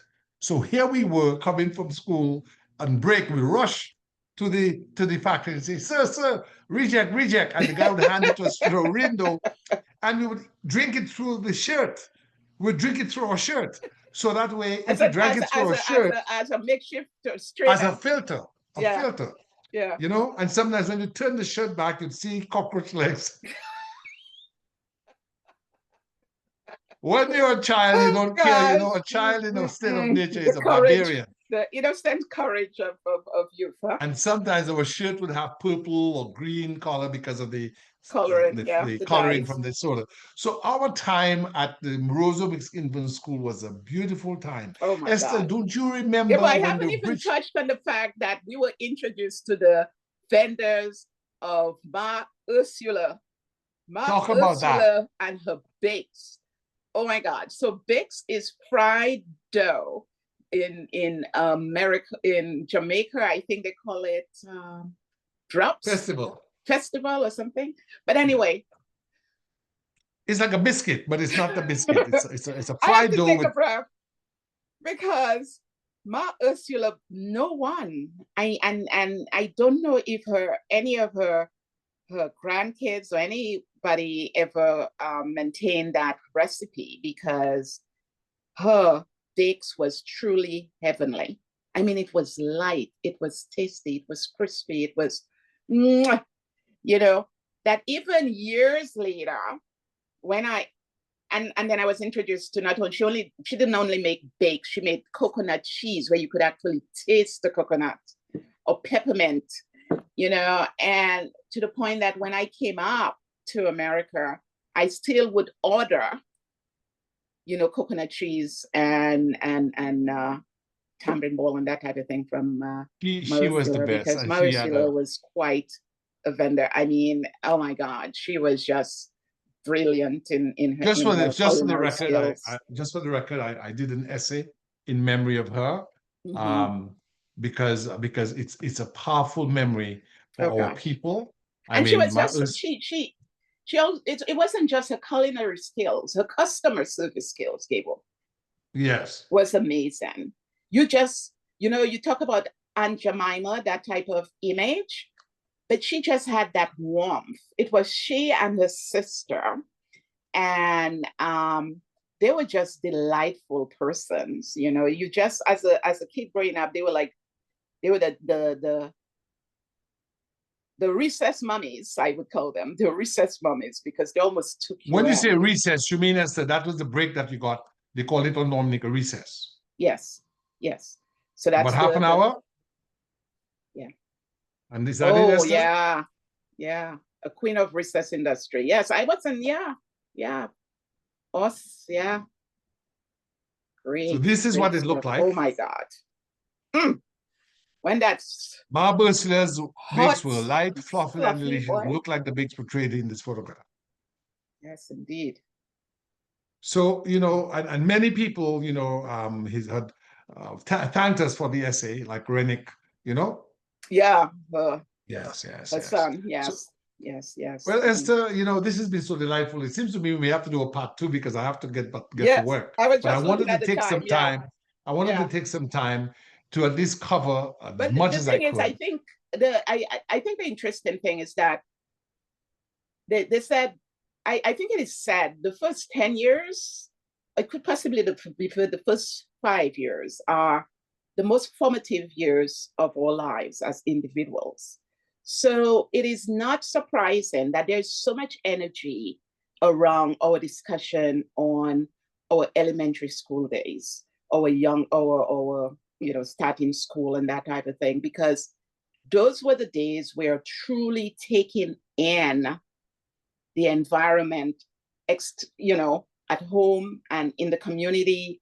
And it's also forming us, and it's forming our perspective on life, And so, Esther, stick a pin in there because I think, you bring a particular uh, skill to this. So apart from graduating with a degree in accounting from the University of the District of Columbia in Washington, D.C., mhm, and becoming a certified public accountant, later in life, you actually attended Johns Hopkins University in Baltimore right. and graduated with a degree, a Master of Science degree in behavioral sciences, in Yes, human behavioral sciences. Is that yes, correct? yes, So you're not only a yes, certified public accountant, you're a human behavioral scientist. yes.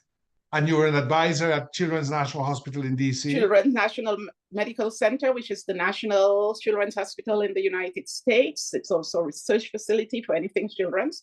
And And children come then all over from all over the world, from all all over the over the world. world, all over the Yes. world. And And you're then also also, a consultant at Georgetown University Hospital. exactly, exactly. Yeah, so I was an organizational development consultant at Georgetown University Hospital, right also in the middle of September 11th. But we'll talk about that at the subsequent time. But so this is a bit of a teaser. Yes. Yes. And so National Medical Children's Center or Hospital Center. And of course that was later in life. But before you get into the Goodwill Junior High School and so on, there But was as I something said, else we that may went. have to do a part two, of course, but it's Yes, but okay. there's something else that happened when we were at elementary school, and that is the Royal Navy. Dominica was one of its regular stations. So whenever there was a storm, the Royal Navy would come to Dominica to render assistance, Mhm. bring relief, supplies, and so on. But they'd also do something else that we benefited from that other children today would not know of. And that is when they made their regular visits, what would they do for the children of Roseau? So we got to visit the actual warship, so they would take us on a little boat, because at that time the Deepwater Harbor was not built yet, I don't think. So No, the Deepwater Harbor was built when we were at Didier Lane. So in yeah, Roseau, there was no Deepwater Harbor. There was a jetty in the waterfront, and right. they would have what is called a lighter. So a little boat would take so the warship would be out into the ocean, and the little boat would be we'd take the little boat over, which was a really cool experience. And I think that sort of um boiled my liking for sailing. I love anything water. I mean, Esther, I have spoken to English people, anything. white British people, white British people. And you know what's amazing? And how, real estate people say location, location, location, Oh and my God. history, history, history. So Dominica, like the small old English colonies, were very special. Harbors, history of the Royal Navy, like Lord Nelson and the others. History is important, heritage, but they're small, with small populations and forts that the Royal Navy would sometimes maintain, like at Fort Shirley and Fort Young. So they're English people, white English people, who have never been to a reception on a Royal Navy ship. But Wow. we in Roseau, as children in those days, because of Mhm. the small population, what, 50,000, 60,000, Yeah, yeah, if and the that much. school Yeah. population even smaller, they would bring us to those ships. I remember the first time I had peaches and cream was on a Royal Navy ship, and I never forget that.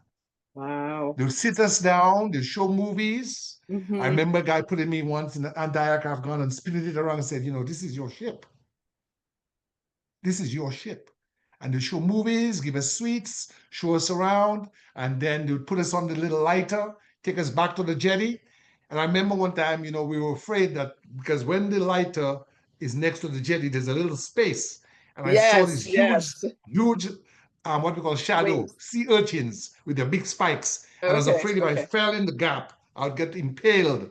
But the sailors were strong. They'd hold us, and we were small. They'd put us to sit down, and Yeah. then they'd put us up the gangplank, and then other schools would come. Sometimes it'd be rowdy, but Hmm. generally orderly. And so that Excitement. was exciting. When the Royal Navy came to town, that was a big thing. Tell us about that.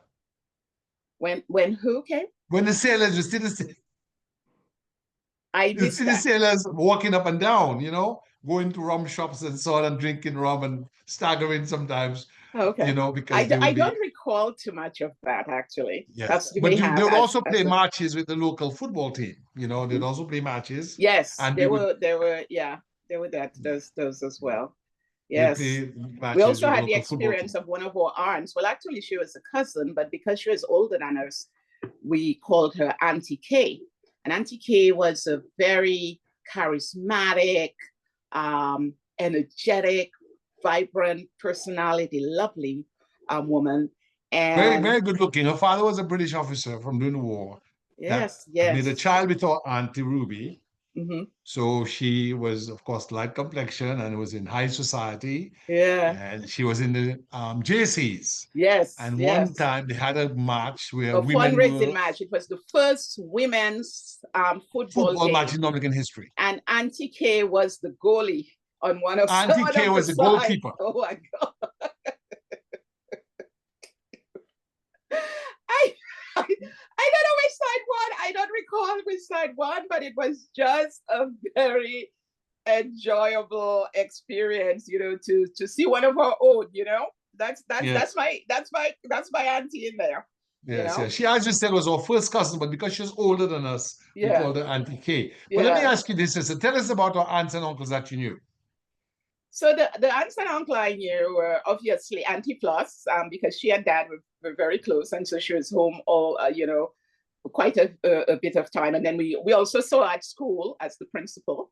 Um, then there was Uncle Henkel, who visited periodically as Wellsworth got older. He acquired the skill of a barber, so he would cut Uncle hair, and he would also cut your hair, I think, and Daddy's hair as Yes. well. Daddy made a And lot of roads. Daddy made a lot of roads in our hair. So Law Wells was a better barber. He had his barbering tools. And I remember Uncle Henkel sitting in the yard at Peeptoe Street and at Boyd's Avenue, and Wells was cutting his hair. and Yes. also fuel Uncle Henkel engaged in discussion as well, Mhm. from either a political or international perspective, So and just for those he would persons who will check, know, Uncle and he Henkel, had a set of keys that he would shake like that. yeah, he shook his keys. He had a Volkswagen, but before the Volkswagen, he had a Minx by Chrysler of England. But he had gone to London University to study social work, and he had been an education. He had been a teacher, school principal, and then head of social welfare department. And then he became in 1970 a politician. He ran for the Labour Party and he became Minister of Education and Health. So he also, when we were little, would come by with a camera. He had a camera and he would take pictures of us as well. And he was daddy's older brother, oldest brother. And they would have a lot of discussions and about history and so on. So uncle, and he had the girls, Joyce, Mavis, Pearl, Katie. Yeah, who are Right? about our age as well, comparable. Yeah, Katie was our Yes. age. Pearl, Mavis, Joyce were older than us. And they lived up in Upper Goodwill in Rose Street where the better classes lived. I mean, that's just a fact. You would say the bourgeoisie, they lived up there. Yeah, And they it lived was in the Lower Goodwill. suburbs. Yeah, suburbs of Dominica. Now, tell us about Uncle Stuart or Lemuel McPherson Christian. So Uncle Stuart was just a fascinating individual. We visited with Uncle Stuart almost every weekend after service. And then Uncle Stuart was married to a Kalinago. We in those days said Caribbean, full-blooded Caribbean, but today they say Kalinago. It was Cecilia just delightful, anti-Arab. She was We call just her anti-Arab, but her real name was Cecilia Francis Christian. But we said okay. anti-Arab because Uncle Stuart called her an Arab, but she wasn't an Arab. To him she was. But anyway, so she'd serve us snacks. And I remember one of the snacks she would serve us was Ritz crackers. The first Oh time my God. I ever had Ritz crackers in my life. I mean, it was just the most tasty of crackers I'd ever had, lightly salted, And but Well, what Esther, was you've more not said much. Esther, why would we be going there and what did he do for a living? Oh, I was getting there. I was getting there. But so Uncle Stuart was a self-made musician, and he worked as he was Dad's second eldest brother. I think he came after Uncle. Yes. Uncle Elkham. He was the third in the family, and he established the Christian Musical School. And in his school, which was attached to his home, there were musical instruments of all kinds. One of the musical instruments that actually just really caught my eye and just really stood out, he had a solid silver guitar. I'm repeating, a solid silver guitar. And not only did he have all these different instruments, also worked. Was he a forest ranger?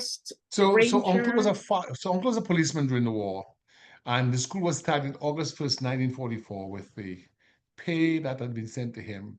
Daddy had named him because Daddy's mother had died, his father had remarried. So he named Uncle Stuart, who he stayed with. He joined the British Army on October 19th, 1943, during World War II, from the home of Uncle Stuart, Lemuel McPherson Christian. He said, Uncle walked from work at 5 and said, "Get up, Wendell, get up. Don't you know you're joining the British Army today?" And he went up to Monbruce at the British Army barracks overlooking Roseau and joined the British Army. After the time at the police service, he was the curator of the Botanic Gardens while he built the school. And by the 1950s, he became the local agent for London Chamber of Commerce exams and the Royal Society of Music.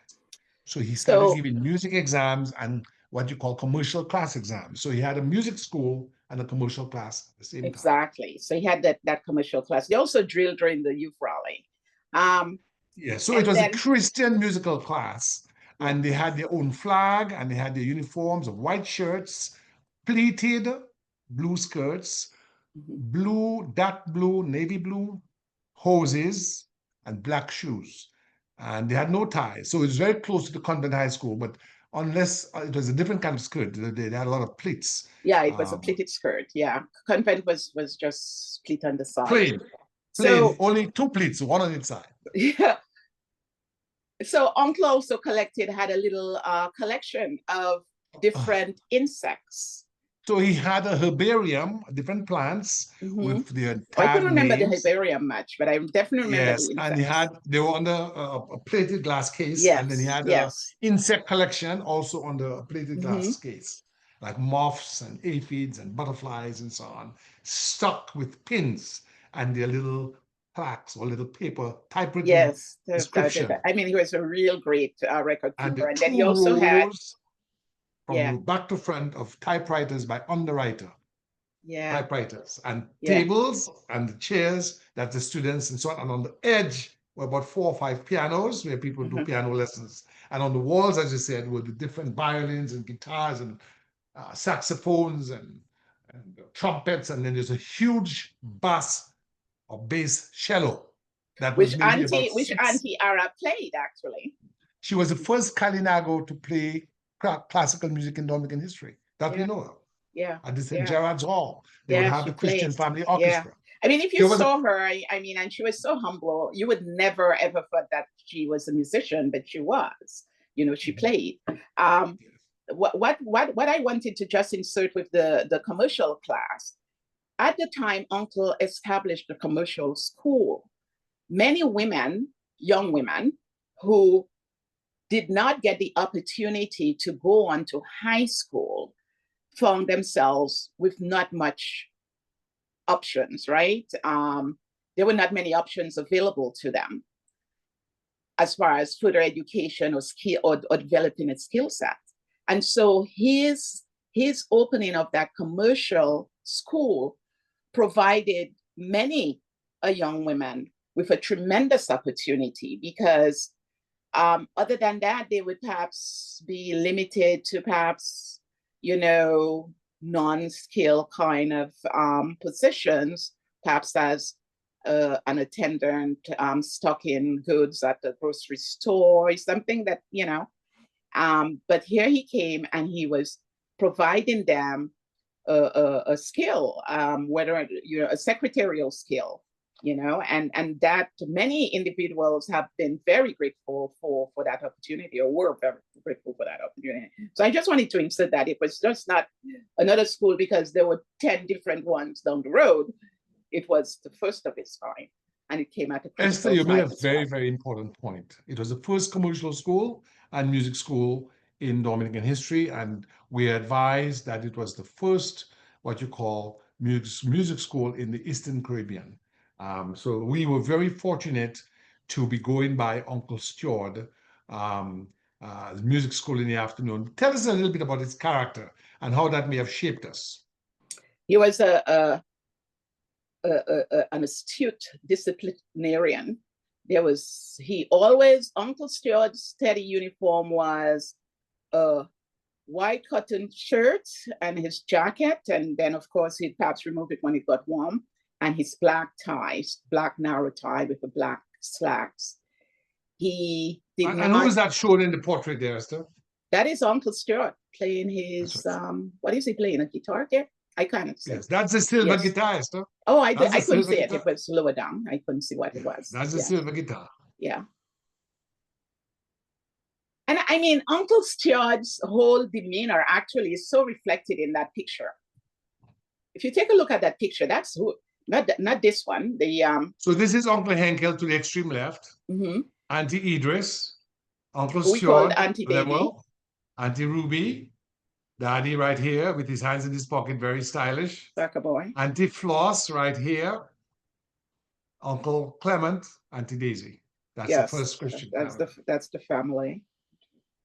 Now, of course, you And know, when Gabe, I'm Uncle... just looking. 1, 2, 3, 4. Okay. Yeah. Yeah. So he And that's Uncle he was Henkel with not his violin in religious. 1930. He was That's not Uncle religious. Henkel in 1933. Okay. Yeah. Yeah. Great And I'm photo. going to get... That's the first time I'm saying that. And That's that's the Uncle at bass. his school. You Yeah. see the bass guitar, bass cello in the corner? Yes, in the background there. He has his globe. Mm-hmm. He has his bell. You see the bell? Yes, indeed. These are the Time Life books on Yeah, I mean, geology. going to visit Uncle Stewart was really going into a museum. I mean, there were just so many different, artifacts, I guess. That's the Music Lovers Government Band, of which he was a founding member. And that's him at the back right here, all the way at the top. You see him?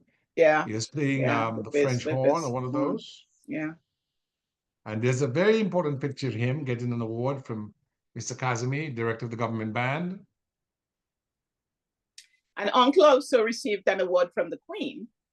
That he was got a member of the British Empire, MBE, 1966, from Queen Elizabeth. Yes. Also, Uncle Henkel got an MBE from Queen Elizabeth. They were both members of the British Empire. And who is this, Esther? This is our cousin Purcell. Yeah, famous musician. Who is the son of Uncle Stuart, and who carries the legacy strongly of Uncle Stuart. He maintains the musical class, I know for sure. I'm not sure if the commercial school is still. Yes, the commercial school is fully in effect. Leon has taken over. Oh, great. I'm going to show you Leon right here. This is who is this, Esther? So that's Auntie Arab right there. Auntie Arab is on the left. And that's Uncle Henkel, and that's Uncle Stuart of Auntie Floss. Auntie Floss. This is a famous picture. Those are great photos, Gabriel. You got this from Purcell? No, I got this one from Cousin Pearl. Okay. And others I took when I went there for Auntie Floss's funeral. Okay. Last 2 years ago. And this is Leanne, her mother, Mavis, and Purcell. And Purcell, yes. Yes, indeed. So Leanne is now the director of the school. Yeah. And this is that uncle's, well, I'll stop here because I messed up. Yeah, that's okay. But bottom line is, Esther, we were very fortunate. He was very disciplined. He was a believer in evolution, but he also believed in the church as an important institution. The thing is, Uncle was very science-oriented. And that sort of was the basis for his belief. And so he tended, to follow the whole evolution route and everything as from a science perspective. So he was not as devout Anglican or anything like that. He was devout from the music. He believed that the church played a role. He said, don't you imagine in a discussion once with Daddy? He said, if tell Christ to come back now, he can't. He's dead. And Daddy said, you can't say that. The children are listening. And he says, he said, we need to have a God. If man doesn't have a God, man will do all kinds of things. Yeah. So we need to have a God to discipline us, or discipline our minds, if we believe there's some punishment for bad behavior. But that God and church, these are all social institutions that man I think that created. Uncle followed pretty much the rule of many scientists. They make it either or versus being together. I personally think it's together. I don't think you're just exclusively a scientist and know God and all of that. There is a very strong spiritual element of man. I mean, we'll get to that. There's the seen and there's the unseen. Exactly. I tell people all the time, we breathe air every day. Have you ever seen air? Exactly. Yes, but we breathe it, right? We know it's there. There you go. Yes. So that was Uncle Stuart. Tell us about the aunts. We knew on Dominica. The what? Or aunties on Dominica. Oh, so we had Auntie Floss. And as I said, she came. Stop that. We forgot Uncle Isaiah. Uncle Isaiah is very important. Oh my God. Now, in Dominica, we have a term called soccer boy. Soccer boy equates to somebody who is cool, A sweet boy. They walk, they have swag. Uncle Zaya was a speed driver. He was a speed merchant. He had fast cars. He loved fast cars. He was a fire officer, and Dad did not really drive, especially long distances. So when we got an opportunity to visit, say, the airport or something, Uncle Isaiah would take us. And I remember we were visiting the village of Casabros, and close to the village or somewhere in the environs was a long stretch of road, right? They call it a stretch. It was called the Nylon Stretch. The island stretch. Nylon stretch? Okay. I do remember it just being very beautiful because it was framed by coconut trees. It was very beautiful. And Uncle, I remember, got on that stretch, and he said, in his using his term, he opened up, Yes. and that means he accelerated, he I floorboarded, think he hit right? 100. I think he hit 100 on that stretch. And those were Carol, those were at the days. Oh, I have to get out. The grass guys are there, so I need to open up for them. So Esther, I know we have to come to an end for this segment because of the time constraints. You're now coming into your days at a Goodwill School before you go to high school. But what is happening in the society at the time? Well, where people are getting a bit, we're having the introduction to the Rastafarianism Rastafarianism culture. came later. Let's start with civil rights because we were at the Rosa Mixon School when Dr. King was killed, and before Rastafarianism, we had black power, and then that led to Rastafarianism. Talk about what was happening in the Okay, well, society. that part as far as the civil rights movement, I don't have too much. Because I remember, think they I talked think about it's Dr. to King. me Hold on. They talk about Dr. King and Kennedy in our home. okay. So we knew about John Kennedy and he had been killed and Dr. King had been Yeah, killed. well, we did make that reference earlier when we talked about the impact of American society on us in Dominica. I mean, not only was the clothes we wore, the styles, the music.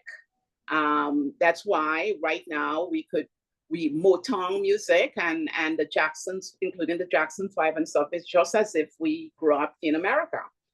Tell Then us the song you there would was listen to. also there was also the fact that many homes had the picture of the free entities that were assassinated in the 60s, and that is President Kennedy, Martin Luther King, and Robert Kennedy. And we had obviously a similar, actually it was a rug. I think Mom bought it from a vendor from the VIs, I think. And so we had that standing. There's a tapestry on the wall. Yes, The showing American very, flag and very, then the very, three. very, Dr. King in the very, middle, Robert on the left, John Kennedy on the right. Exactly. So we had that. Then I think you have a better recall of when Martin Luther King was assassinated. I do remember the story of that, saying he was so emotional about it.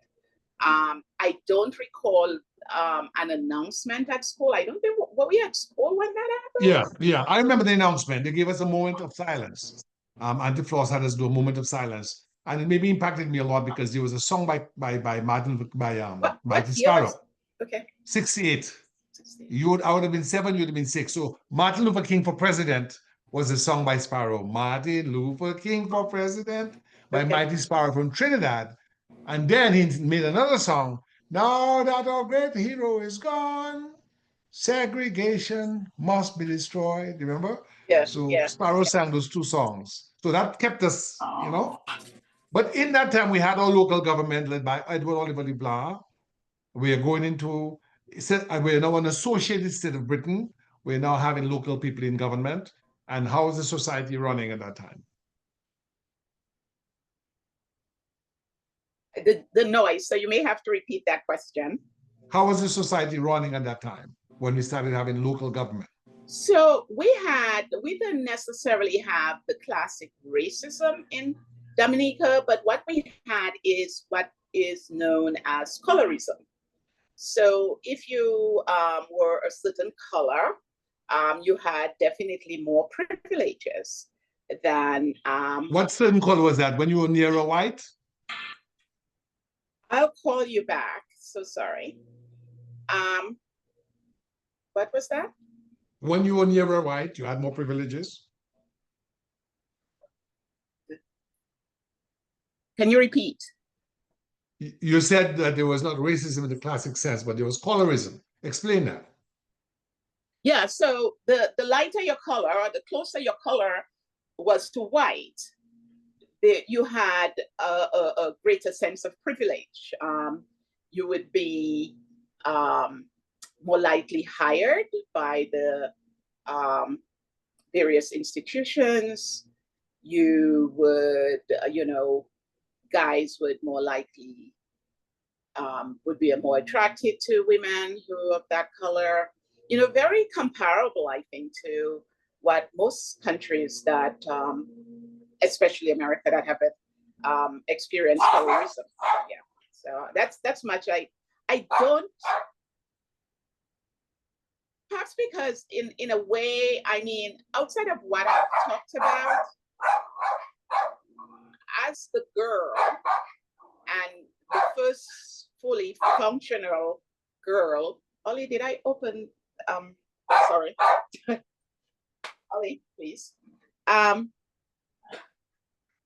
think my childhood was fairly sheltered, and so some of the experiences from especially a sociological perspective that you can speak to, I may not be able to talk, like as far as the political scene or something like that, because I just don't seem to have too much recall of that. Not to say that it was not there, but it didn't have that, significant impact. Like, okay, a classic example. The fact that Christo was developmentally disabled, and Dominica had not, most Dominicans had not gotten to that point of accepting or marginalized community. There's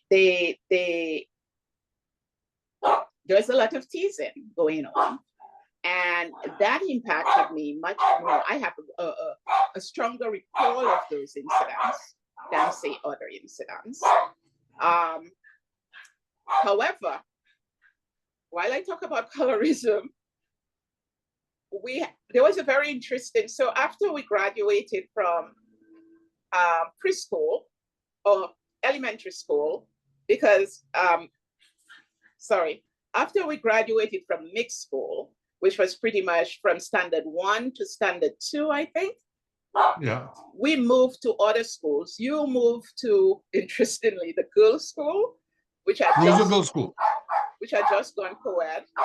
And then, was it always exclusively girls' school? It was girls. It was girls primarily, but there's a little boy section. Let me put Ollie in the, because I can't even hear myself now. 3. So I know we had a little bit of interruption there, but you're talking about I went to the girls' school, and you went to the St. Martin's school. Right. And so I went only for a year to St. Martin's school, and there was you talked earlier about once there was recess time, and at the ending of recess, everybody would go to the pipe to get water. Well, right at that time. So in those school days in Dominica, in the schoolyard, usually there'll be one standpipe providing water. And there was a daughter of perhaps a VSO or something, a white girl, a young white girl attended that school, and she had a woman, a big boned Dominican young girl who became like a protector, a self-elected protector, of course. And so all the kids would be rushing, as you know, for the pipe. And then this woman, who was big for her age, would just come, the queen is coming, and she would just brush aside all the other local kids just to facilitate the white girl. Not her, she didn't want water. She wanted to make sure the white girl had full access to the pipe. And I think that was my first experience of colorism or racism. Because in those days, there weren't many white people. It was an overwhelmingly African descended and Kalinago descended population, with a lot of colored people, meaning people who were half white and so. But as far as white population, that have diminished, would you say? Yeah. But soon Yeah. after that, because our family moved from, we were renting actually that house in Boyd's Avenue. Um, and then mom and dad would bought built their first house, their home at Didier Lane, where the family home is still located. And so as a result of that, we had to transfer over to a closer school at that time, the Goodwill Junior High School, which was a gift from the Canadian government. And Yes. it looked very much like some of the schools I've seen actually in South Africa. I've seen a similar school, same setup. It was an outstanding, by far, maybe the most outstanding school in way of its, accommodations, its equipment.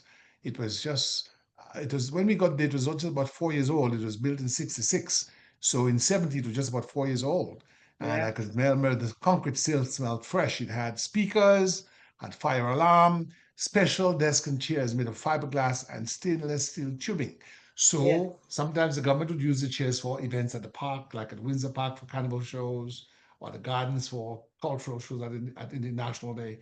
And then we'll be going through some modest homes in town, and you look inside the people's homes, and you see Google School People took chairs. this chair People took the chairs, and because there was no other place no, you would there was get no no chair. other chair in Dominica like that. These chairs were special chairs, so they were easily identifiable. They were green, pink, red, yellow, and they were very special chairs. So Right. if you saw it, you know that, oh, he has a Goodwill chair, Goodwill School chair at his home, which is The some. other the other fascinating thing about Goodwill School was that we had um, skill sections, non-academic actually skill sections. They had a Home cooking economics home and woodwork. economics. They had woodwork, Yes. and they also had remedial, which we call special Special. That was for for people who were for slow. slow learners. But nobody wanted. They actually used it as a threat to the regular students. Students who were more um, You don't want to academic. find yourself as special. Yeah, people would say I think I found myself as special for one if day. you Or don't talk about your studies, you would go to you then send you to special. So what we found at the Goodwill School was a reflection of the expansion of the civil service. If we're looking at from a sociological standpoint, the civil service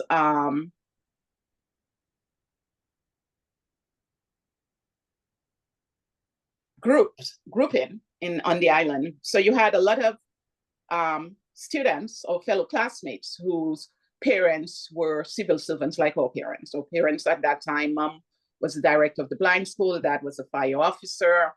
And then you had many folks who we grew up with, like who attended school with us, like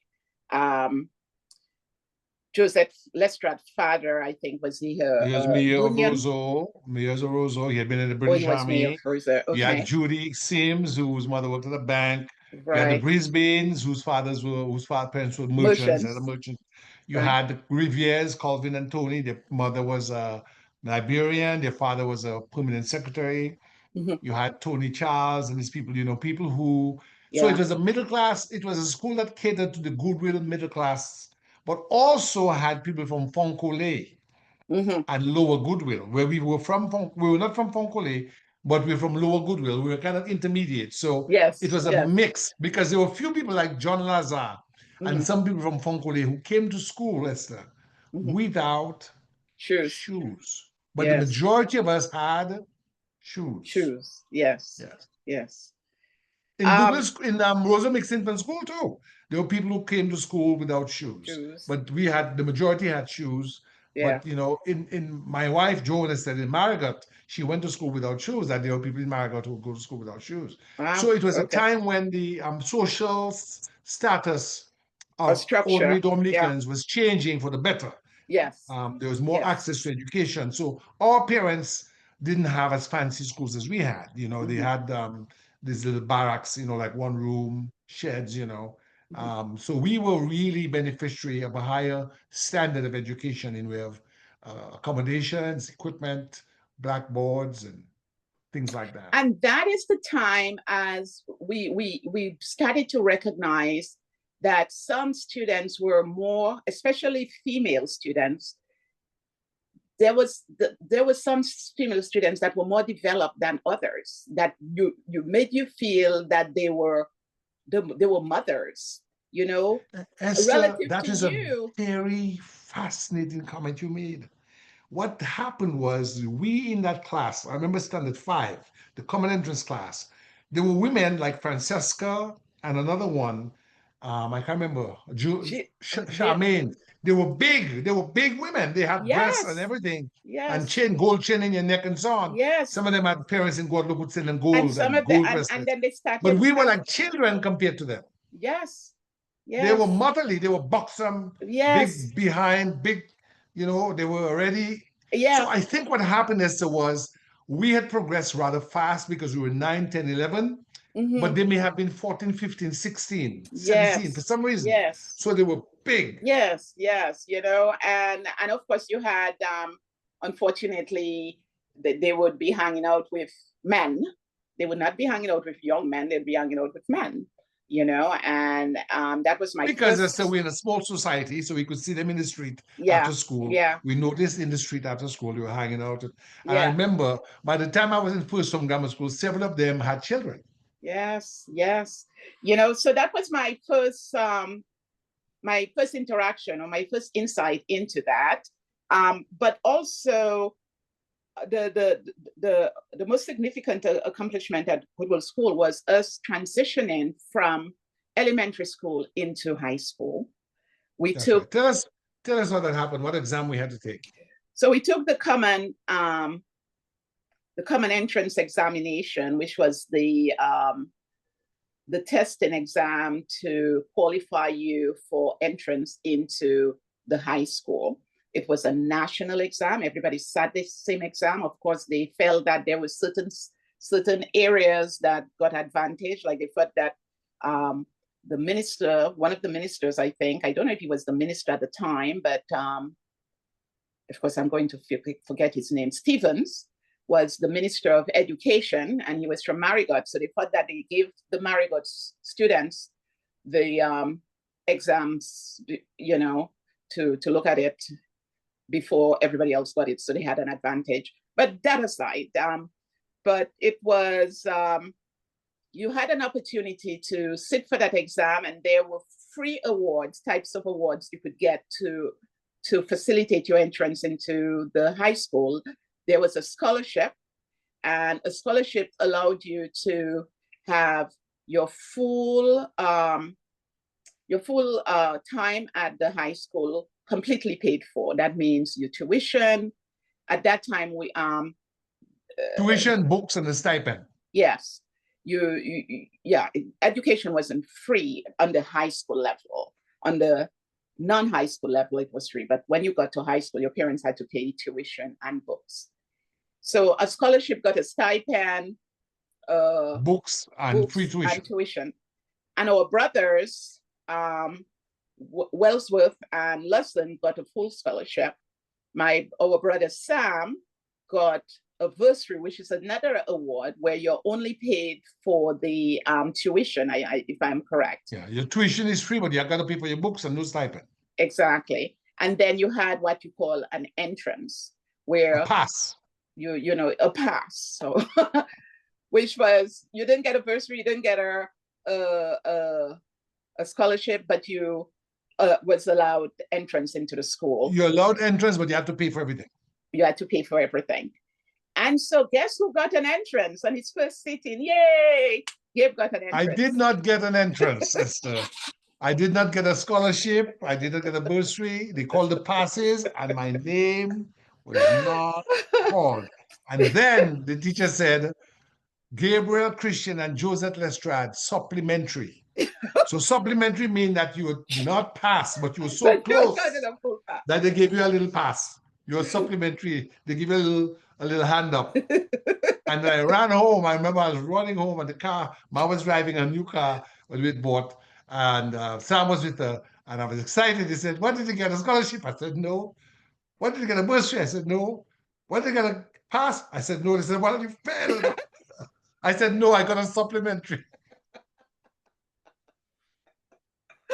And isn't it wonderful in life that your whole life is not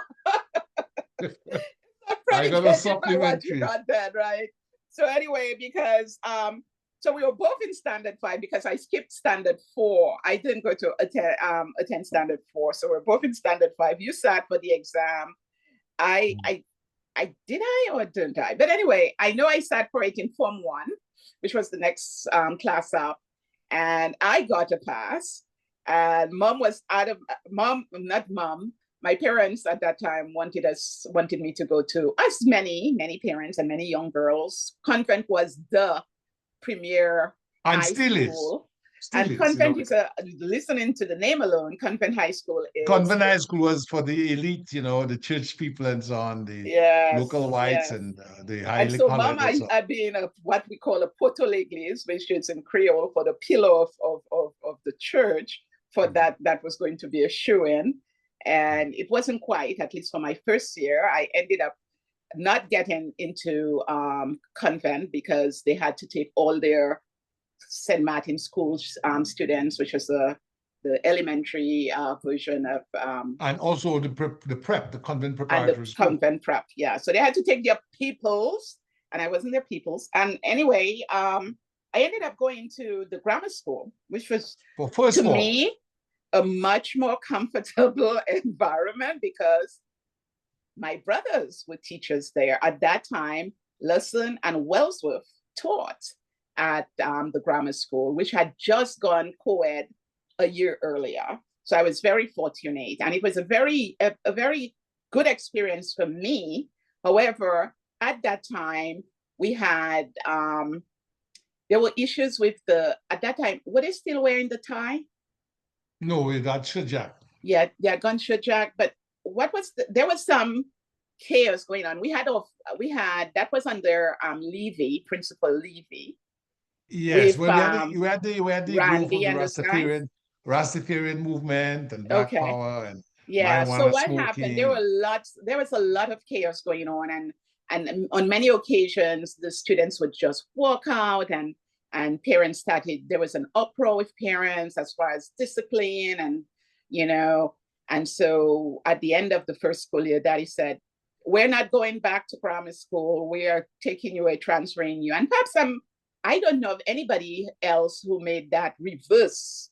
Most individuals, girls who did a grammar school and convent tenure, they actually left convent and came to grammar school. I was the rare one who left grammar school to go to convent.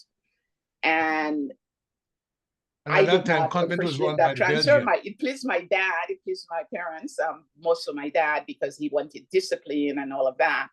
But And the school at that time was run by the Belgian nuns. by the Belgian nuns. And yeah. Well, So Esther, listen.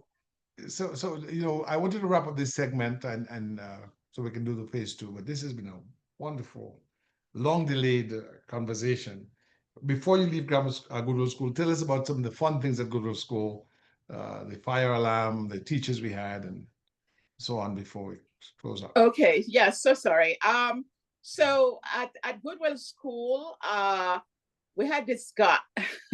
We had some personalities, right? We had this guy, Glenn Polito, I remember. He was a good-looking guy, but he was again a very show-off guy. And Glenn's claim to fame was that his father had a gun, and that made all the kids like, whoa. We didn't have school violence, but the fact that your father had a gun made it like you were untouchable. You could get away with a lot of stuff. We also had the kids had developed a technique where if we're going to have a test or something, they learned how to pull the fire alarm, which was, and and everybody would just run out a mass outside. And that was the And I only school we remember, attended, Esther, in Dominica, which had its own fire alarm, yes, an yes, that is electric true. fire alarm. So Yes. when that bell went off, everybody Right. took off. And so obviously No the test exam. would be cancelled. Um, Yeah. What else is big? Anything else you Yes. wanna? No, I mean it was a very enjoyable time. We It had the different was. It was groups. definitely different. I think at Goodwill School we got a whole bottle. So one of the activities after the youth rally to commemorate the independence, or at that time associated statehood, Yeah, we would, National Day. We had no Independence Day. We left school before independence. We were finished with school by the time right. So Monica became independent. the associated statehood, we would, thank you for that clarification. We would have refreshments at even though we did not drill at mixed infant school, we got a No, we drilled at mixed infant school. You may have forgotten. We drilled, and we then they'd did. bring us back to the school, and we'd have cake, and sometimes we'd make squash in a big bucket, and people bring big cups because the bigger the cup they had, it filled the more. But I think at Goodwill School, didn't they give, didn't we have a whole bottle of soda Oh to the yes, we students? got in good school and grammar school. We We graduated graduated to a to whole get a bottle of bottle soda. of drink. You have to Because remember at at home, that Daddy time. would take a bottle of drink and share among us. Yeah, But after the parade, we each had a bottle of Juicy, Fanta, mm, 7-Up, yeah, Coca-Cola. yeah. So that was fun. And I love the we also would do before the actual day of the rally, a couple of weeks before, we would have dress rehearsals, which was Yes, really a really nice outing experience, because you got to interact with students from other schools, and everybody would put yes. their showtime on display. I mean, that was fun. That's In fun. conclusion, Esther, would you say that school days on Dominica, how do you rate school days on Dominica in British Columbia? Memorable. School days of Dominica was full of adventure. There's the learning, which is interesting, because I was just reflecting on that the other day. There's a quote that I would use to my trainees. I said, have fun, because if you're not having fun, you're not learning, It's you very know? interesting. And so I remember when I first heard that quote, I was like, really? And then the more you think about it, yeah, if you're not really enjoying the moment, you're not. And so I that one of the centerpieces of our education in Dominica was the opportunity to blend, you know, the variety of activities that we talked about. We didn't have a lot. We didn't have music and dance and all of that. But whatever we had contributed so much to our development, whether or not it was just we had the sports activities. I do have to say, with grammar school, I mean, grammar school was the premier when it came to athletics. Convent was huge in netball. Grammar school, and I think academy was also big in sports day activities as well, and cricket, football and cricket. That's where you got the Yes, players from. Yeah. yeah. Esther, So I want to say that this has been a wonderful interview. I just want to ask about the quality of the teaching. For instance, when Daddy died, I went to the podium to say a few words in way of a eulogy. And I remembered the axioms, the things we were taught. Birds of a feather, flock together, waste not, want not, make hay, while the sun shines, stitch in time. saves nine. So that was the student companion. The That's right. student companion, and that's an actual great introduction game, because the student companion truly embodied what it said. It was a companion to the student in providing not only those wonderful quotes, but also, it talked about the different sentence structure and verbs and all of that. Give us some history. It gave Give us us some the science, some academic. Yeah. mathematics. Yeah. Were you able to secure a copy? I think I have one in the library Yeah. downstairs. But one of those was those quotes. I mean, and I just wonder how many people actually focused on those quotes because they were Esther, those such, quotes are everything. They are everything in yeah, life. they are, It was I the mean, they are. fundamentals, it was the fundamental value engineering Mm-hmm, mm-hmm, that we use to make better lives for ourselves. And in the society today, where I see a lack of that value engineering, the society is collapsing yeah. because people don't make the right choices with friends. So they get involved in criminal activity. Mm-hmm, They don't save. Stitching time saves nine. It's really about being prepared. mm-hmm. Life management, essentially. Life Make management. hay while the sun shines. While you have the opportunity, Mm-hmm. do the best you can Yeah, because you may not have it again. yeah, yeah, yeah. When you have something, don't waste it Yes. because later on you will want it and you will not have it. But Gable, look at. We just talked about the grapefruits and the limes, and ask a Dominican how much a lime costing in Dominica now. Oh, you can if you can get You it. know If you can get exactly, it. or grapefruits. So So what has happened is the industry we knew, the agriculture we knew, has all deteriorated, which really in the next section we'll talk about the statement that was made to me. And I'll never forget him by Raymond Lawrence. I had won the national elocution contest in 1977. I remember a girl called, which is married to Ulrich Lestrade, Bertille Leblanc. Was it Bertille? No, she's another Leblanc. I remember Letitia Leblanc, I believe. She went up from the West High School. I won that competition, but when I was being given the award, Raymond Lawrence says, do not be too exuberant about this independence business because it's not always all that it's cracked up to be. mm, mm. And he Well, referenced our Idi parents Amin. were like that, right? Because of their British orientation, I guess. Yes, Daddy said that he cried or he wept yesterday into his eyes because he considered himself a British Army soldier. And when the flag went down, he said that nothing good would come from it, he felt, because we were not ready. And on reflection, I now understand where he was coming from. We did not have a sufficient time of people being cultivated in what is a public service. That when you go into the public service, you go into the public service not to steal, not to lie, not to favor your friends and your family or your party, but you go into the public service to serve the public good, to serve the public interest. And so we have not developed a civic culture in way of things like parent-teachers associations, civic I think that's a key organizations, point. governance. Yes. And Yeah. so we got independence and we were not really well prepared. Mm-hmm. Mm-hmm. We were better prepared than many countries, maybe in Africa and Asia, but and we've been able to at least struggle We were through. we were better than many because we perhaps didn't have that inter tribal. A Yes. lot of the African countries are. It's not so India much too, that in the India, people India were too, not between prepared as much Muslims, as the tribes. India too, lost our oldest brother studied in India, and there's a lot of fighting sometimes between the Muslims and the Mm-hmm. Hindus. Yeah, We have a and little so of that in those in Guyana. countries they have It's it's that it's Achilles worse. heel. We were more homogeneous Mm-hmm. and we were more cultivated in the ways of structure in education. That's why Dominican students do very well overseas.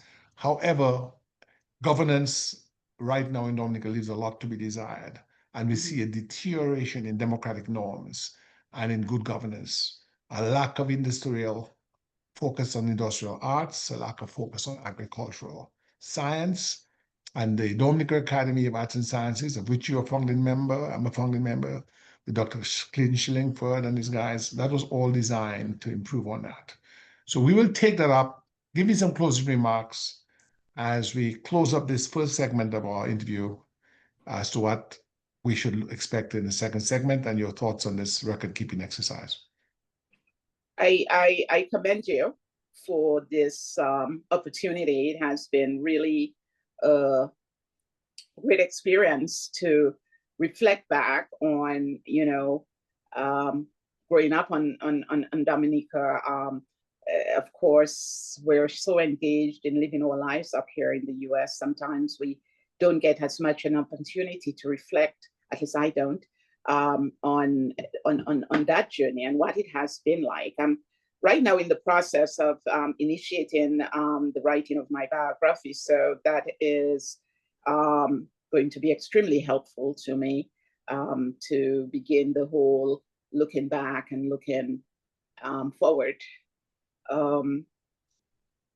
I have become very much appreciative of the tremendous job that our parents did in raising us with what they had. I mean, in the scheme of things, relative to most Dominicans, yeah, we were middle class, you know. At least when we came about, we were middle class. But, you know, did they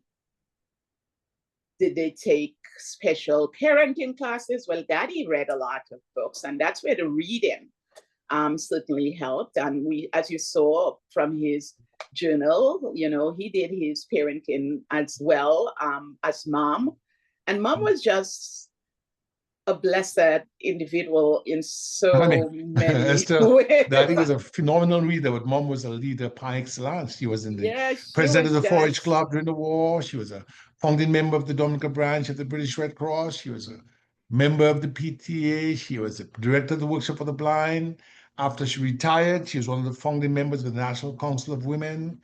We have a book that you have at home. You must try to find that book. And you have to remember, Mom raised 7 of us, including a developmentally disabled child. I mean, that is just, I remember when I first started caring for Mom, I would be like, yeah, that's a bit challenging. But I used to tell myself, well, Mom cared for 7 of us, worked full time, plus had a very active social life.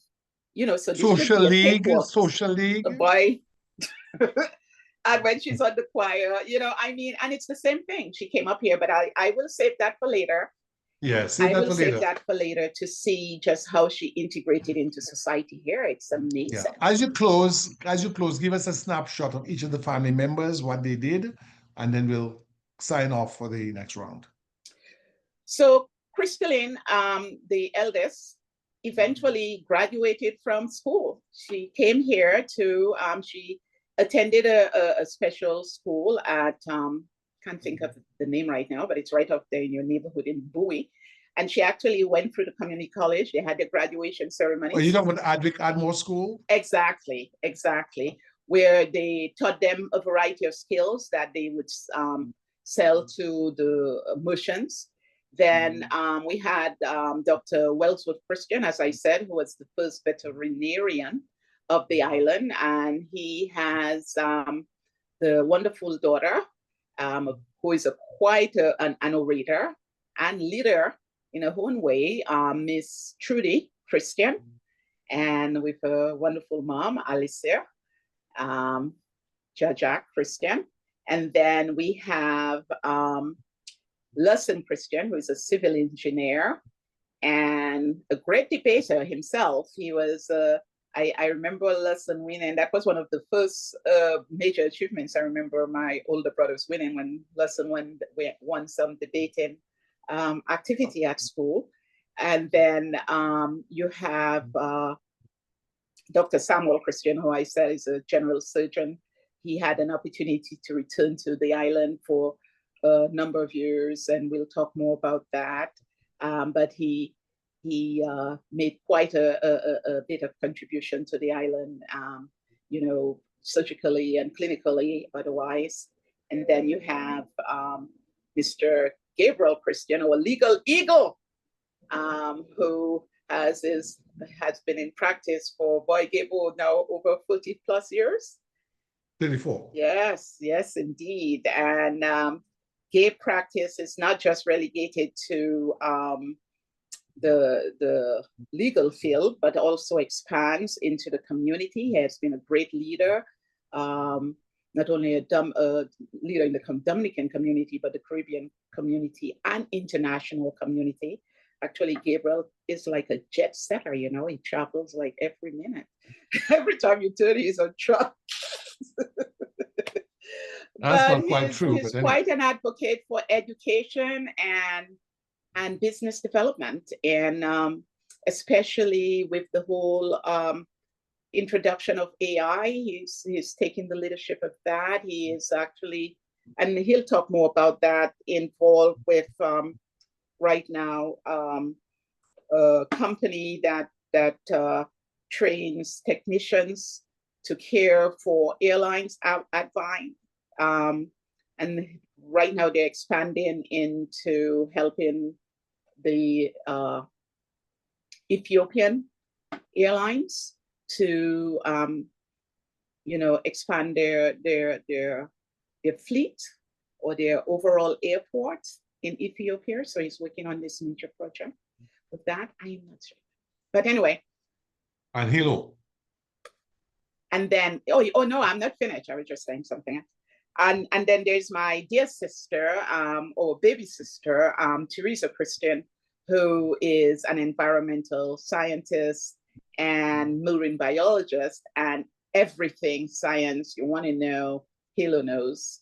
And she's tremendous on that. And then yours truly, as I said, I started off my professional career as an accountant auditor with doing a major stint with Blue Cross Blue Shield Association, which gave me lots of travel opportunities because I traveled nationally. And then obviously as an organizational development consultant with Children's National Medical Center and then eventually Georgetown University Hospital. Yeah.